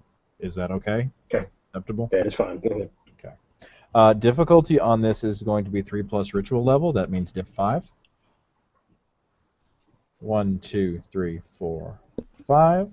5 times 15 minutes takes an hour 15 off of the ritual time, so 2 hours and 45 minutes will give me the full ritual. You got six successes. 10s are only double with a specialty. Oh, okay. Yeah, 10 doesn't go. 10 doesn't explode in this case. Okay. So, We'll progress time. We'll progress times for seeing sake. Before that happens, I will go ahead and tell him that I don't require you for the entirety of this ritual. I understand that your reasons for saying the things that you say are your own, and I understand that you spoke the words that you spoke to us the other evening in what you perceive to be confidence. If you wish me to hold this confidence, I will require of you a major boon. I will uphold whatever story you wish me to tell. And for the record, non-council members in this domain do have the right to request and give boons. Everything except a life boon. Yeah. Boons predate literally every sect. Yeah. So be it. I know that my clan, unfortunately, is considered rather seen as troublemakers in some regards, and wise men in others. I like to distance myself from both. I understand if you wish to, if you wish me to hold you up as a member of the clan list, I will do so. I just need you to speak plainly on it. Then consider me one of the clanless. Very well. I'll open the door and I'll call out, "Dear Prince, his part in this has ended. It will be a little bit longer before the results are in." Very well. And I'll wait till someone comes and Mr. like, Bashard. yeah. Stepping out. Okay. All right. Okay. Please do come. So I Things we got to definitely, Bloodwalk goes back 1 generation per success, so I get 1, 2, 3, 4, 5 Up to 4th, yeah. back up to 4. Yep. So I I don't know if learned- you had prepared that yet or not, Joey. I don't know if you had actually prepared it, but for game purposes, he does know it, and he also was aware of the fact that you are of the Malkavian family. All right. I know your clan. I know your generation. I know whatever. If you're come from a specific bloodline, I know that. I also got more than 3 successes, which means that I also learn all parties with whom you share a blood bond in any way. All right. That would be my just my retainers. I've not given them names yet, but that is a whopping. Let's see. And this specifically gives true names and images. Okay. So I know them by sight. Yeah. Trying to pull up the hang on, retainers. I've got retainers 3, so that So means you have 3 people that you have bonds with. yeah. 3 I have bonds with. And my do you want me to just type it here in chat, or do you want me to actually say the names for you? It's whatever you want to do. This Like is I said, information. we don't. There's nobody metagames here, so I mean, it's. I mean, if you prefer to send it in private, that's fine. I don't mind. But what's important is the fact that we are live and being recorded right now. Yeah. So that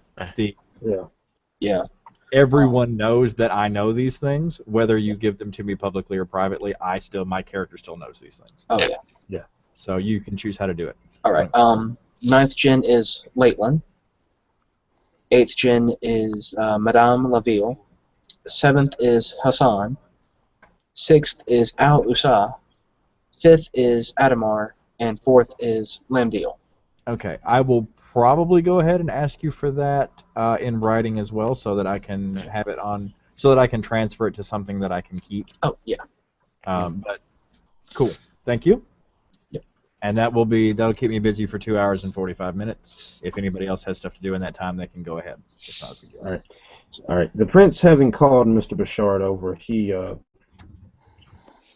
actually calls for a chair, metal folding chair. He invites Mr. Bashard to have a seat as he begins to speak.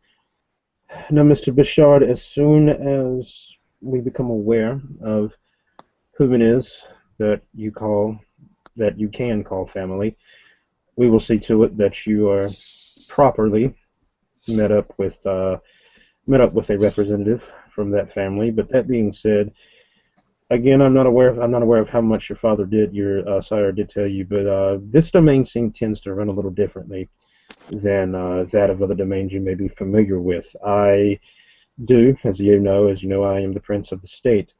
Yes, I said the state, not the city. Now we're getting to that. We have seen fit in the North Carolina domain to break up the domain into various districts, each district having a somehow a mini prince, if you will, that oversees it, a position that we refer to as Duke or Duchess, sex dependent. Those particular dukes and duchesses sit on a council that I am head of. They have voting power regarding issues that come across the state. Those dukes and duchesses also have the right to have their own councils, so they, if they should so desire. Mr. Wallace over there serves as the ducal knight of the state, as well as Mr. Putneska, pending its approval by the council. They are what you may know as a combination of hound, sheriff, and maybe perhaps keeper in some domains, but suffice it to say that they are, other than myself, they are the only members of this peerage that have the right to rule in any district in this state. Normally, the only person that can rule in a district is that district's specific Duke or Duchess, as Mr. Dannington downstairs, down in my basement, hopefully, who hasn't had it sell to what that David has met his end. He is the Duke of the East Carolina district, about a 2-hour drive from here.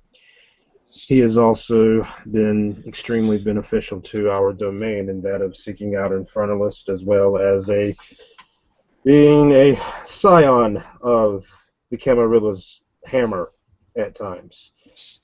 That being said, as you have said, you have felt the fervor that he agrees with the Camarilla. I would advise you to not cross the man. I would also advise you to not cross Mr. Putneska over there again. He tends to be a little unique in his doling out of justice. He reminds me of the Scourge from my old domain. Perhaps that's why I treat him kind of the way I do. Sorry. As you were saying, my friends. Very well, and as far as now, when you have chosen a domain, or when you have chosen a district, after I've released you from this mini house arrest isn't a good word for it. Apprenticeship.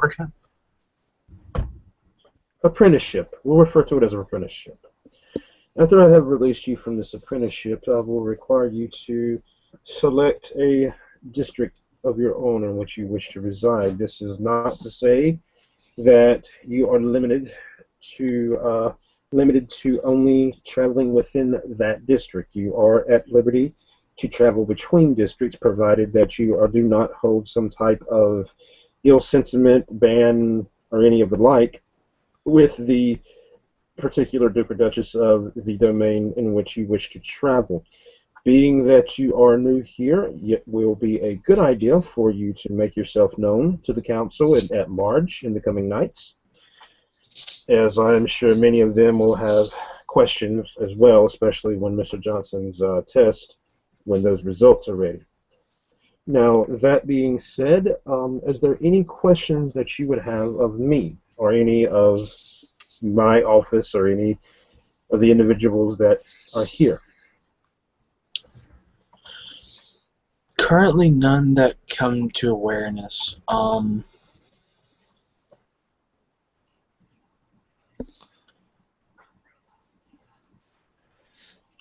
Sorry, had to double take for a moment.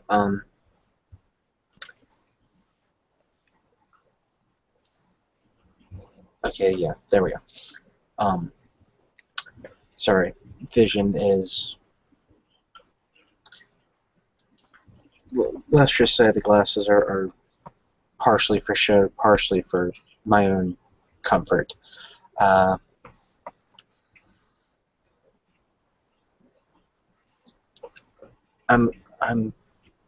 going to assume the ladies. No one, or rather, no one in here is of the Toreador, are they? At this time, only Mr. Wallace, although that family does hold a large sway over the state. There are no less than 3 of them You upon my counsel at this moment. look at him and say, I do beg your forgiveness, but this is the best way to describe it. For a clan that prides itself on beauty, to me, you look in many ways the same as the Nosferatu. Well, we are all technically monsters. But I just see everyone on the outside. You see no beauty in anyone's exterior. Perhaps we can talk on this matter. It's interesting. Very well, very well. As we cut scenes back down to the basement, where hopefully these 2 gentlemen have not killed each other.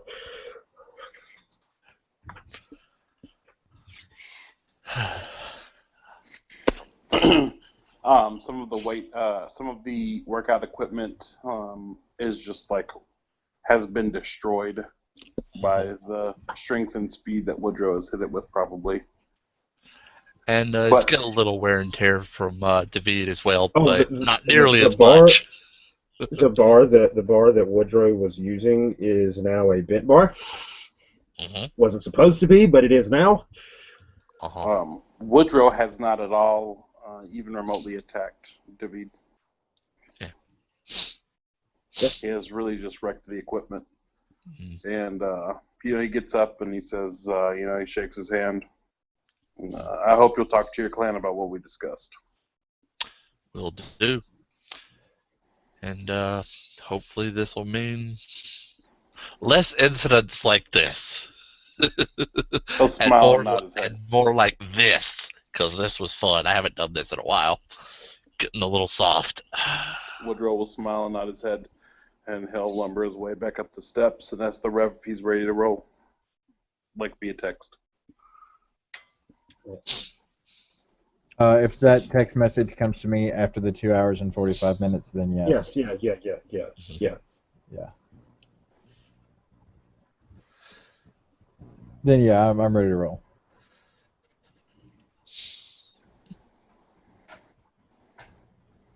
So come back up, and he'll walk up to Josiah and say, "Thank you for letting me use your facility." Just nods. Well, speaking of which, now that we can do this formally, Mr. Broussard, Duke Woodrow Dannington. Woodrow will look at you and give you a grin that definitely does not reach his eyes. Pleasure to meet you again, Duke. I hope tonight has been better than our previous meeting. If you're not using powers on my associates, then I'm sure it'll be a fine evening.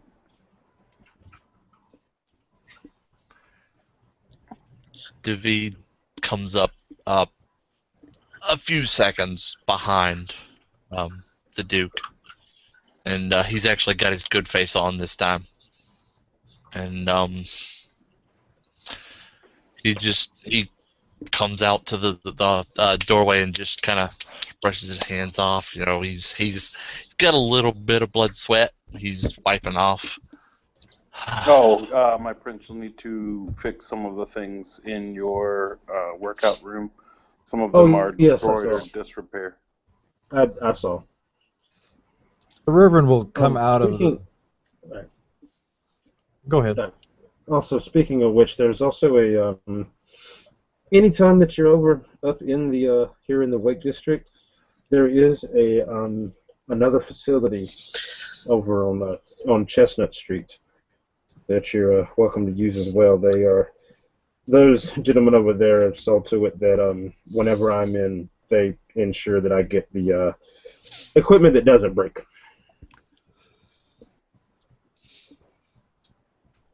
The Reverend will walk out and try to catch the prince's attention. Ah, Mr. Johnson, good to see you. How did it go?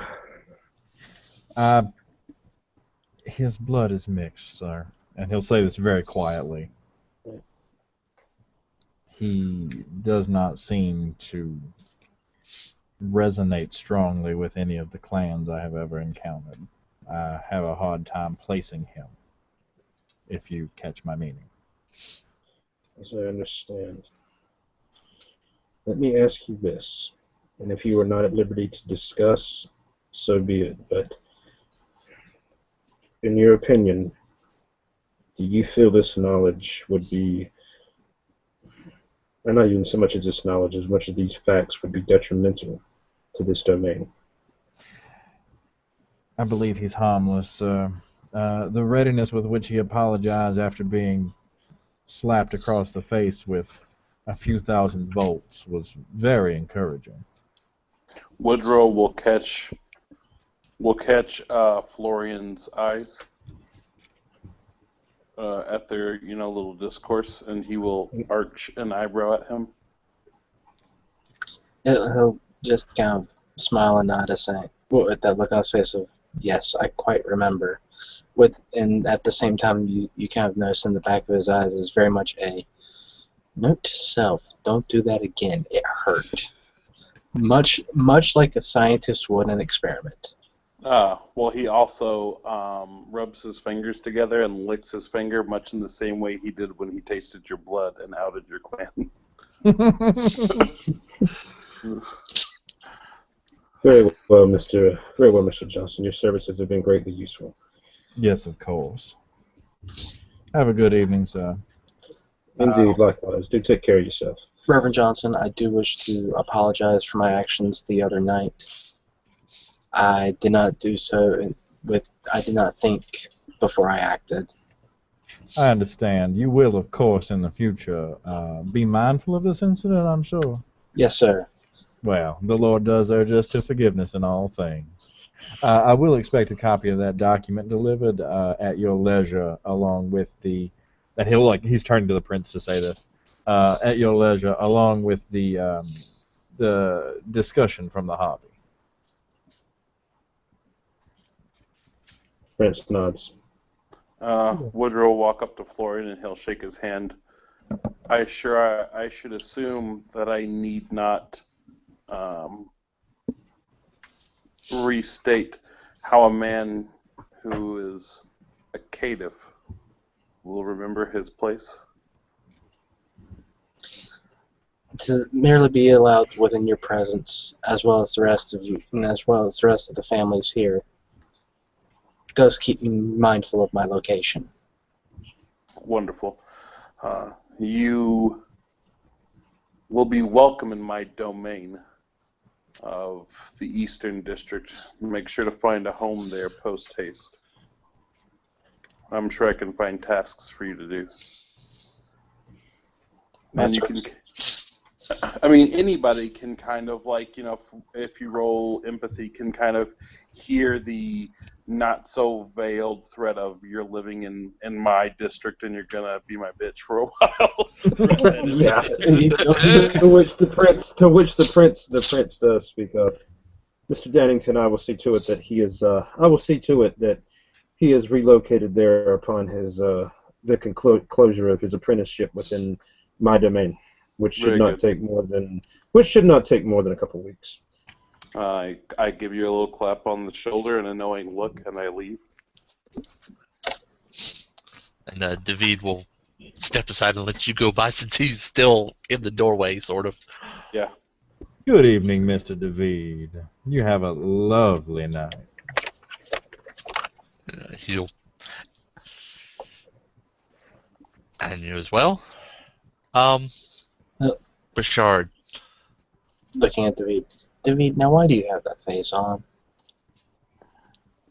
What? By the way, he does have the good face on. Like, what? What This is is the face you always see. What is a good face? Huh? Remember, death sight. Yeah, I know. It's like, that's why he's like, this is the face you always see. What's wrong with it? It doesn't look you.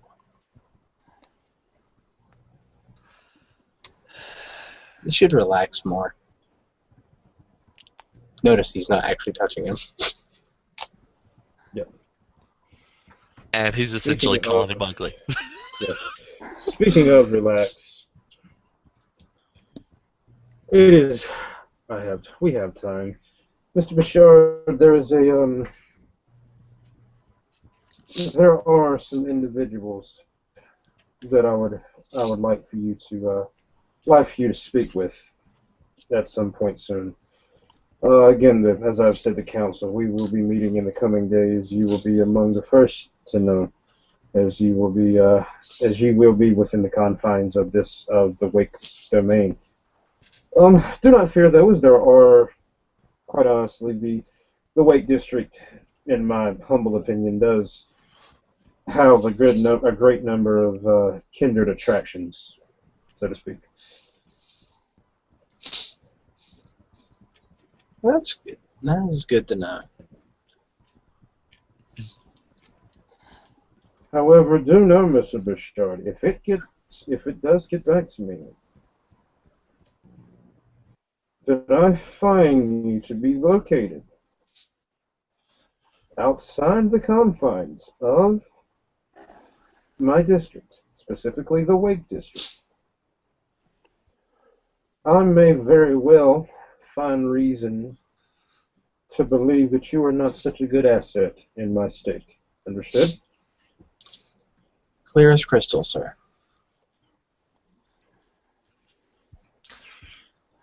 David will actually hold up a finger. Yes, Mr. David. I'll tell the since it seems you've put him on house arrest, I'll tell the family to watch out for him. No. Apprenticeship. Semantics, sir. I'll see that the family keeps him to his apprenticeship. Very well. Very well. Meanwhile, outside, as Jimmy and Woodrow are taking their leave, as the two of you basically go to get into the vehicle that you've used to get here, you hear a rifle shot rings out. Okay. And you can hear, it's close enough, even if you don't have auspex, you hear a round zing past your ear specifically, Woodrow. Okay. I'm gonna cloak the three of us. Do you want I should roll for that? Yeah, go for it. Let me figure out what I gotta do. Cloak the homies! Cloak the homies! 'Cause we're Yeah, gonna he's vanish. Such a good power. Yeah, The you have reason- to roll just vanish, I think. I have a question. Yeah. Is he are there other people around that can see the rev, or if it's just the sniper and he's really far away, is he like down traits or something, or lower diff or what? Technically, yeah, but you could still, it's dark enough, you could step into it. You could pull him into a shadow. Easily. You could just grab him and, hell, for nothing else, you could just duck below the car and be in the shadow. Yeah, we'll duck down together. So, can anyone see us if we duck down? Not at that point. If I vanish, it doesn't matter, does it? No. Well, I think I don't Yeah. know if it. I think I'm the just difficulty curious is if you set would want to by. know, yeah. Right. Well, it's difficulty. Difficulty the width. is wit's alertness. Use the highest total in the group if the character disappears in front of a crowd. So it's Sure. whoever has the highest wit's alertness that is seeing us. So you have a point, and we all should hunker down. But Sure. So if we hunker down, and is it just me and Mitchell, or is it me, Mitchell, and Enzo? Enzo is left. He's basically left of his own accord. Okay, cool. okay, so then it's just You're the two not of sure us. where he went, but he's disappeared like he does. Can I get a DC on this? Yes, you can. It will be a difficulty of 7, just slightly above average. We are Mixed. good gone. Gone. Although Oh, you boy. do see another. You feel the wind off of another round that flies by in that same general direction. Well, actually, Mitchell, did you make enough that he just forgets us? Because you got like 4 successes, 4 or 5. I did get a lot of successes. Let's find out. Yeah. Oh, he did. He did. The problem is, he did. He just happened to fire before you dropped. The bullet was in mid-flight when he forgot. Sure. I was just wanting to check, though. Yeah. 3 or fewer successes, character fades but does not vanish. With more than 3, he disappears completely. If the player scores more successes than an observer's willpower, that person forgets that the vampire was there in the first place. Okay. And you had how many successes? I got 2 6s out of that whole bunch, and I rolled 6 dice in the pool, so that's 4. Unless Yeah, you are he's- specialized you're- in Vanish or something. I'm not. Yeah, he didn't. He's not. He's gone. Okay. He completely forgot you. Okay. But So you based do- on the round does bury itself into a nearby into the not the quarter panel, the front part. What's the front quarter panel? I can't think of what it's called. Fender. Yeah, into the front fender of a vehicle nearby. Okay, so he's forgot that we even come out, so I guess he's like sitting there waiting to like shoot somebody else who comes out. Can we see, like, based on where the 2 shots came from, can we like look up in that way and try? I have all specs and eyes Yeah. of the beast. Yeah. All right. Like I said, I don't know how much you recall about the map of this area, but the governor's mansion is essentially here. About 2 blocks over here are the state museum complexes. Across from the museum complexes is another building. The shot seems to have came from that other building. So essentially, he's fired from about 2 blocks away. Okay, that's cool. Well, since he doesn't remember us or anything, I guess I'm going to move that way, and I'll motion for Mitchell to follow me. I will do so at the fastest possible speed under these conditions. Yeah. Okay. I don't All mind. right. Yeah, you're able to get up there with no problem. You're able to get up there with no problem, even not even having to go in through the building. Basically, you're able to actually even climb upside the building if you have to, mainly because there's a fire escape on one side of the building. Sure. As you get up there, the shooter is nowhere to be seen.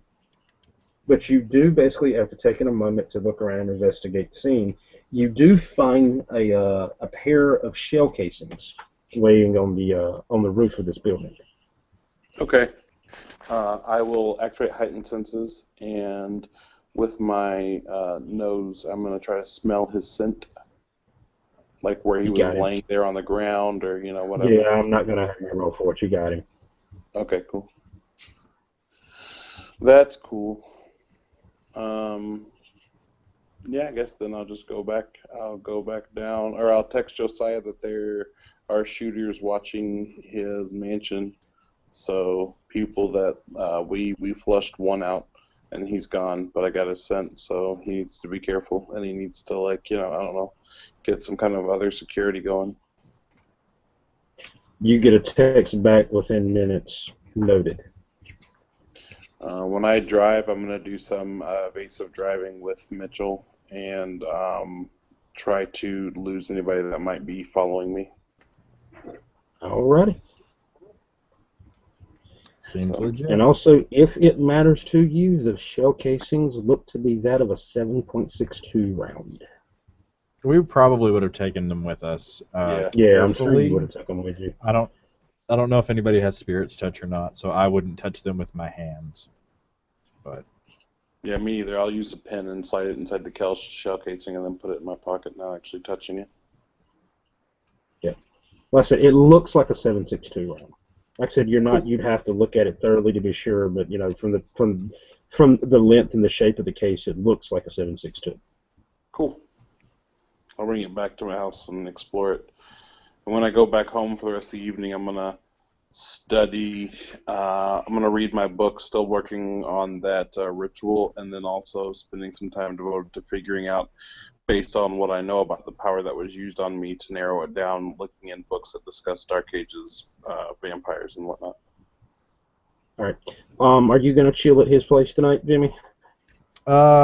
if that house down the street where the Infernalists were, is safe, I might Yeah, crash there. yeah. But if it's, he's got ritual stuff at his place. I'll just stay at his place for a little while if he doesn't Yeah. mind. Yeah, I already have like Dude, a he's pretty got, dude, the house is like, dude, it's got like a 12-bedroom house. I mean, he's got room. Okay, I'll start up some of my rituals. I'll start 2 different batches of Milk of Set. One big batch of each kind. So, and then I'll probably work on a Typhon's Brew later in the week. sweet. All right, so we cut back over to Raleigh as the prince continues to discuss with Bashard. Now, Mr. Bashard, I assume that you had not. I assume as you are fresh in the state that you had not sought a haven as of yet. No, sir. I stayed recently with David, generally because he has a trip.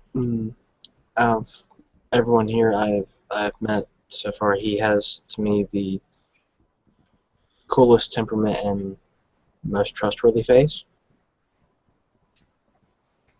So I'm not trustworthy now. That was before I had met you, Prince. As I had stated when I had first arrived.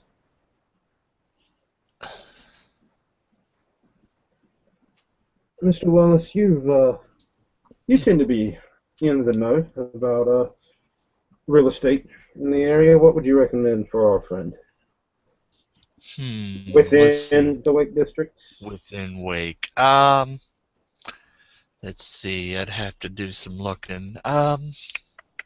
Preferably something within my price range.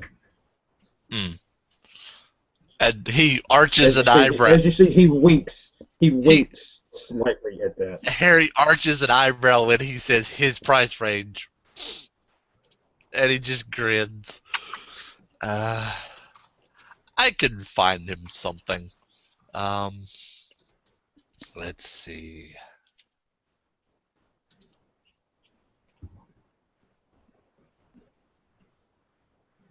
He actually pulls out his phone and starts going to town on it.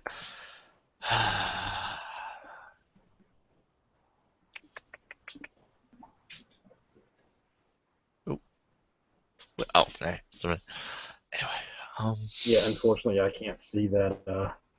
I can't see that actual link yet because it's my computer. But anyway, well, I'll see it. Send it to me, or Facebook it to me. I'll look at it. actually, he looks at the phone and says, "There's several options here. I'll have to go over a few to narrow it down. But I'm sure he and I can work on something." So, and as always, remember my security policies. Oh, of course. I mean, the only ones I even consider are ones that I would sleep in. So. Yeah, but with respect to V, that's not saying much. Harry's the one you talked to, didn't you? Yeah, excuse me, Harry. I'm sorry. I'm sorry. I'm sorry. It's okay. Like, so you want to retract that? Yeah. Yeah, we're gonna retract that. That didn't happen. It's like, yeah, I like to keep my place is almost a fortress, so yeah, it'll be safe. Don't you worry. It's not.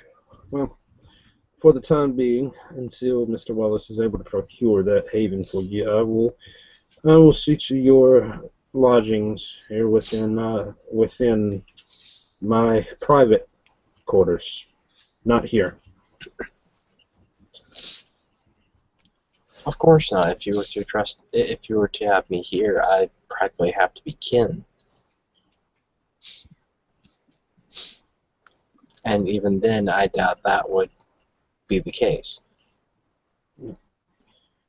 And I am giving you right to my private quarters.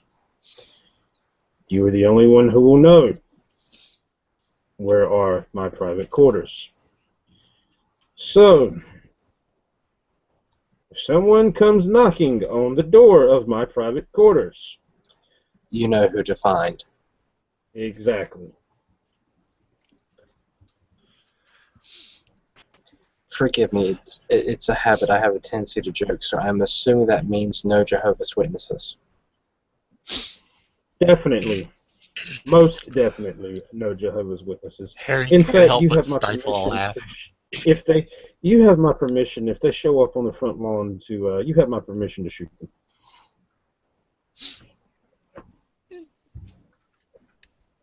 No trick-or-treaters, no Jehovah's Witnesses, no Mormon missionaries. Got it, sir. Or Satanists. Not a big fan of those either. What about Girl Scouts?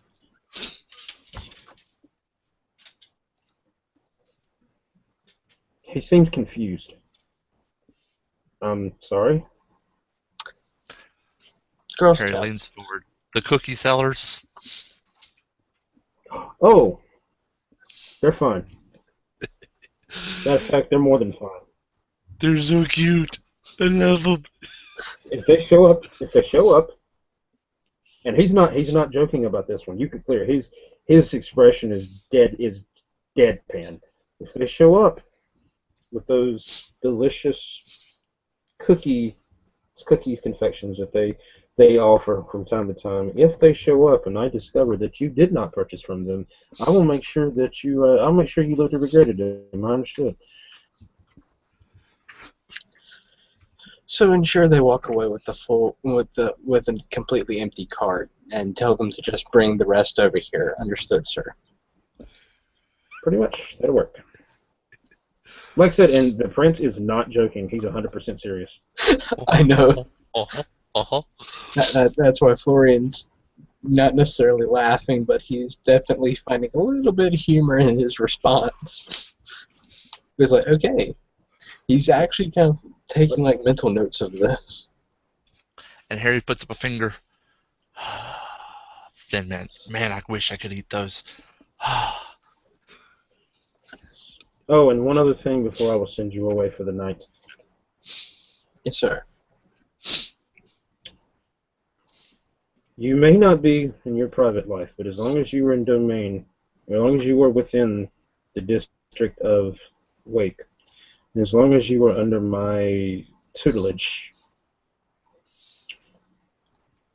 you will see me on Sunday nights, as I will you, at Temple. Very well. You don't have to like it, you don't have to listen to it, but I expect you to be there. Everyone has their, I won't say quirks, but traditions. I feel the least I can do is honor those who have provided me shelter. And also, I don't know if you do not know if you still retain the ability to partake of mortal food and drink, but they do offer a rather scrumptious dinner after service. Unfortunately, that was not one of the traits I retained. I'm sad to hear that.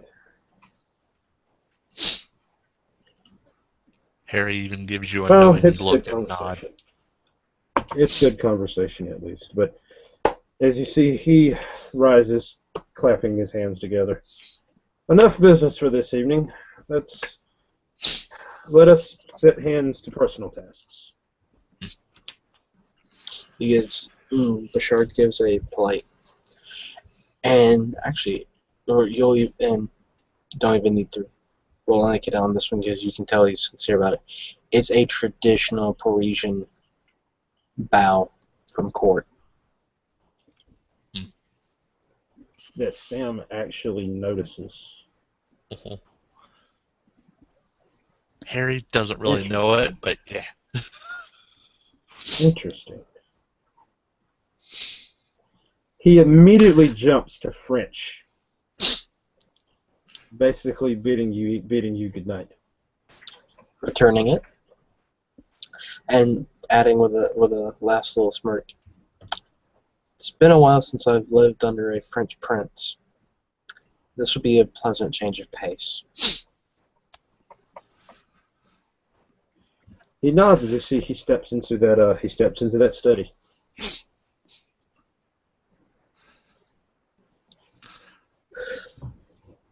Okay. As you come out, David stops you and says, "I'm a little better at this than Harry. No offense, buddy." And Harry puts up a hand. None taken. I got a place you can stay. Thank you. You can stay with me. All right. You tell nobody where we go. Got me? I have no idea where we're going in the first place. Good man. Harry, he's staying at my place. You chill. All right. And, see, what was the word? Bonne nuit? Very good, Mr. Wallace. Very good. You're learning. Come, Mr. Bouchard. Let's go home. Of course. As we're heading, I do look at the beat. I'm like, well, I have good news and bad news. Yo. Good news. I've not been ousted to our local prince as to who I truly am a member of. Uh-huh. Number 2. And I'm not so sure that the good Reverend didn't find it out. Oh, he did. Mm-hmm. He outfurred his silence. I thought as much. For Boone. Mm-hmm. I thought as much as well. Okay. A major one at that, so that will be... That's something I'm going to have to hold on to. Well, the night is young. Truthfully, I need something to eat.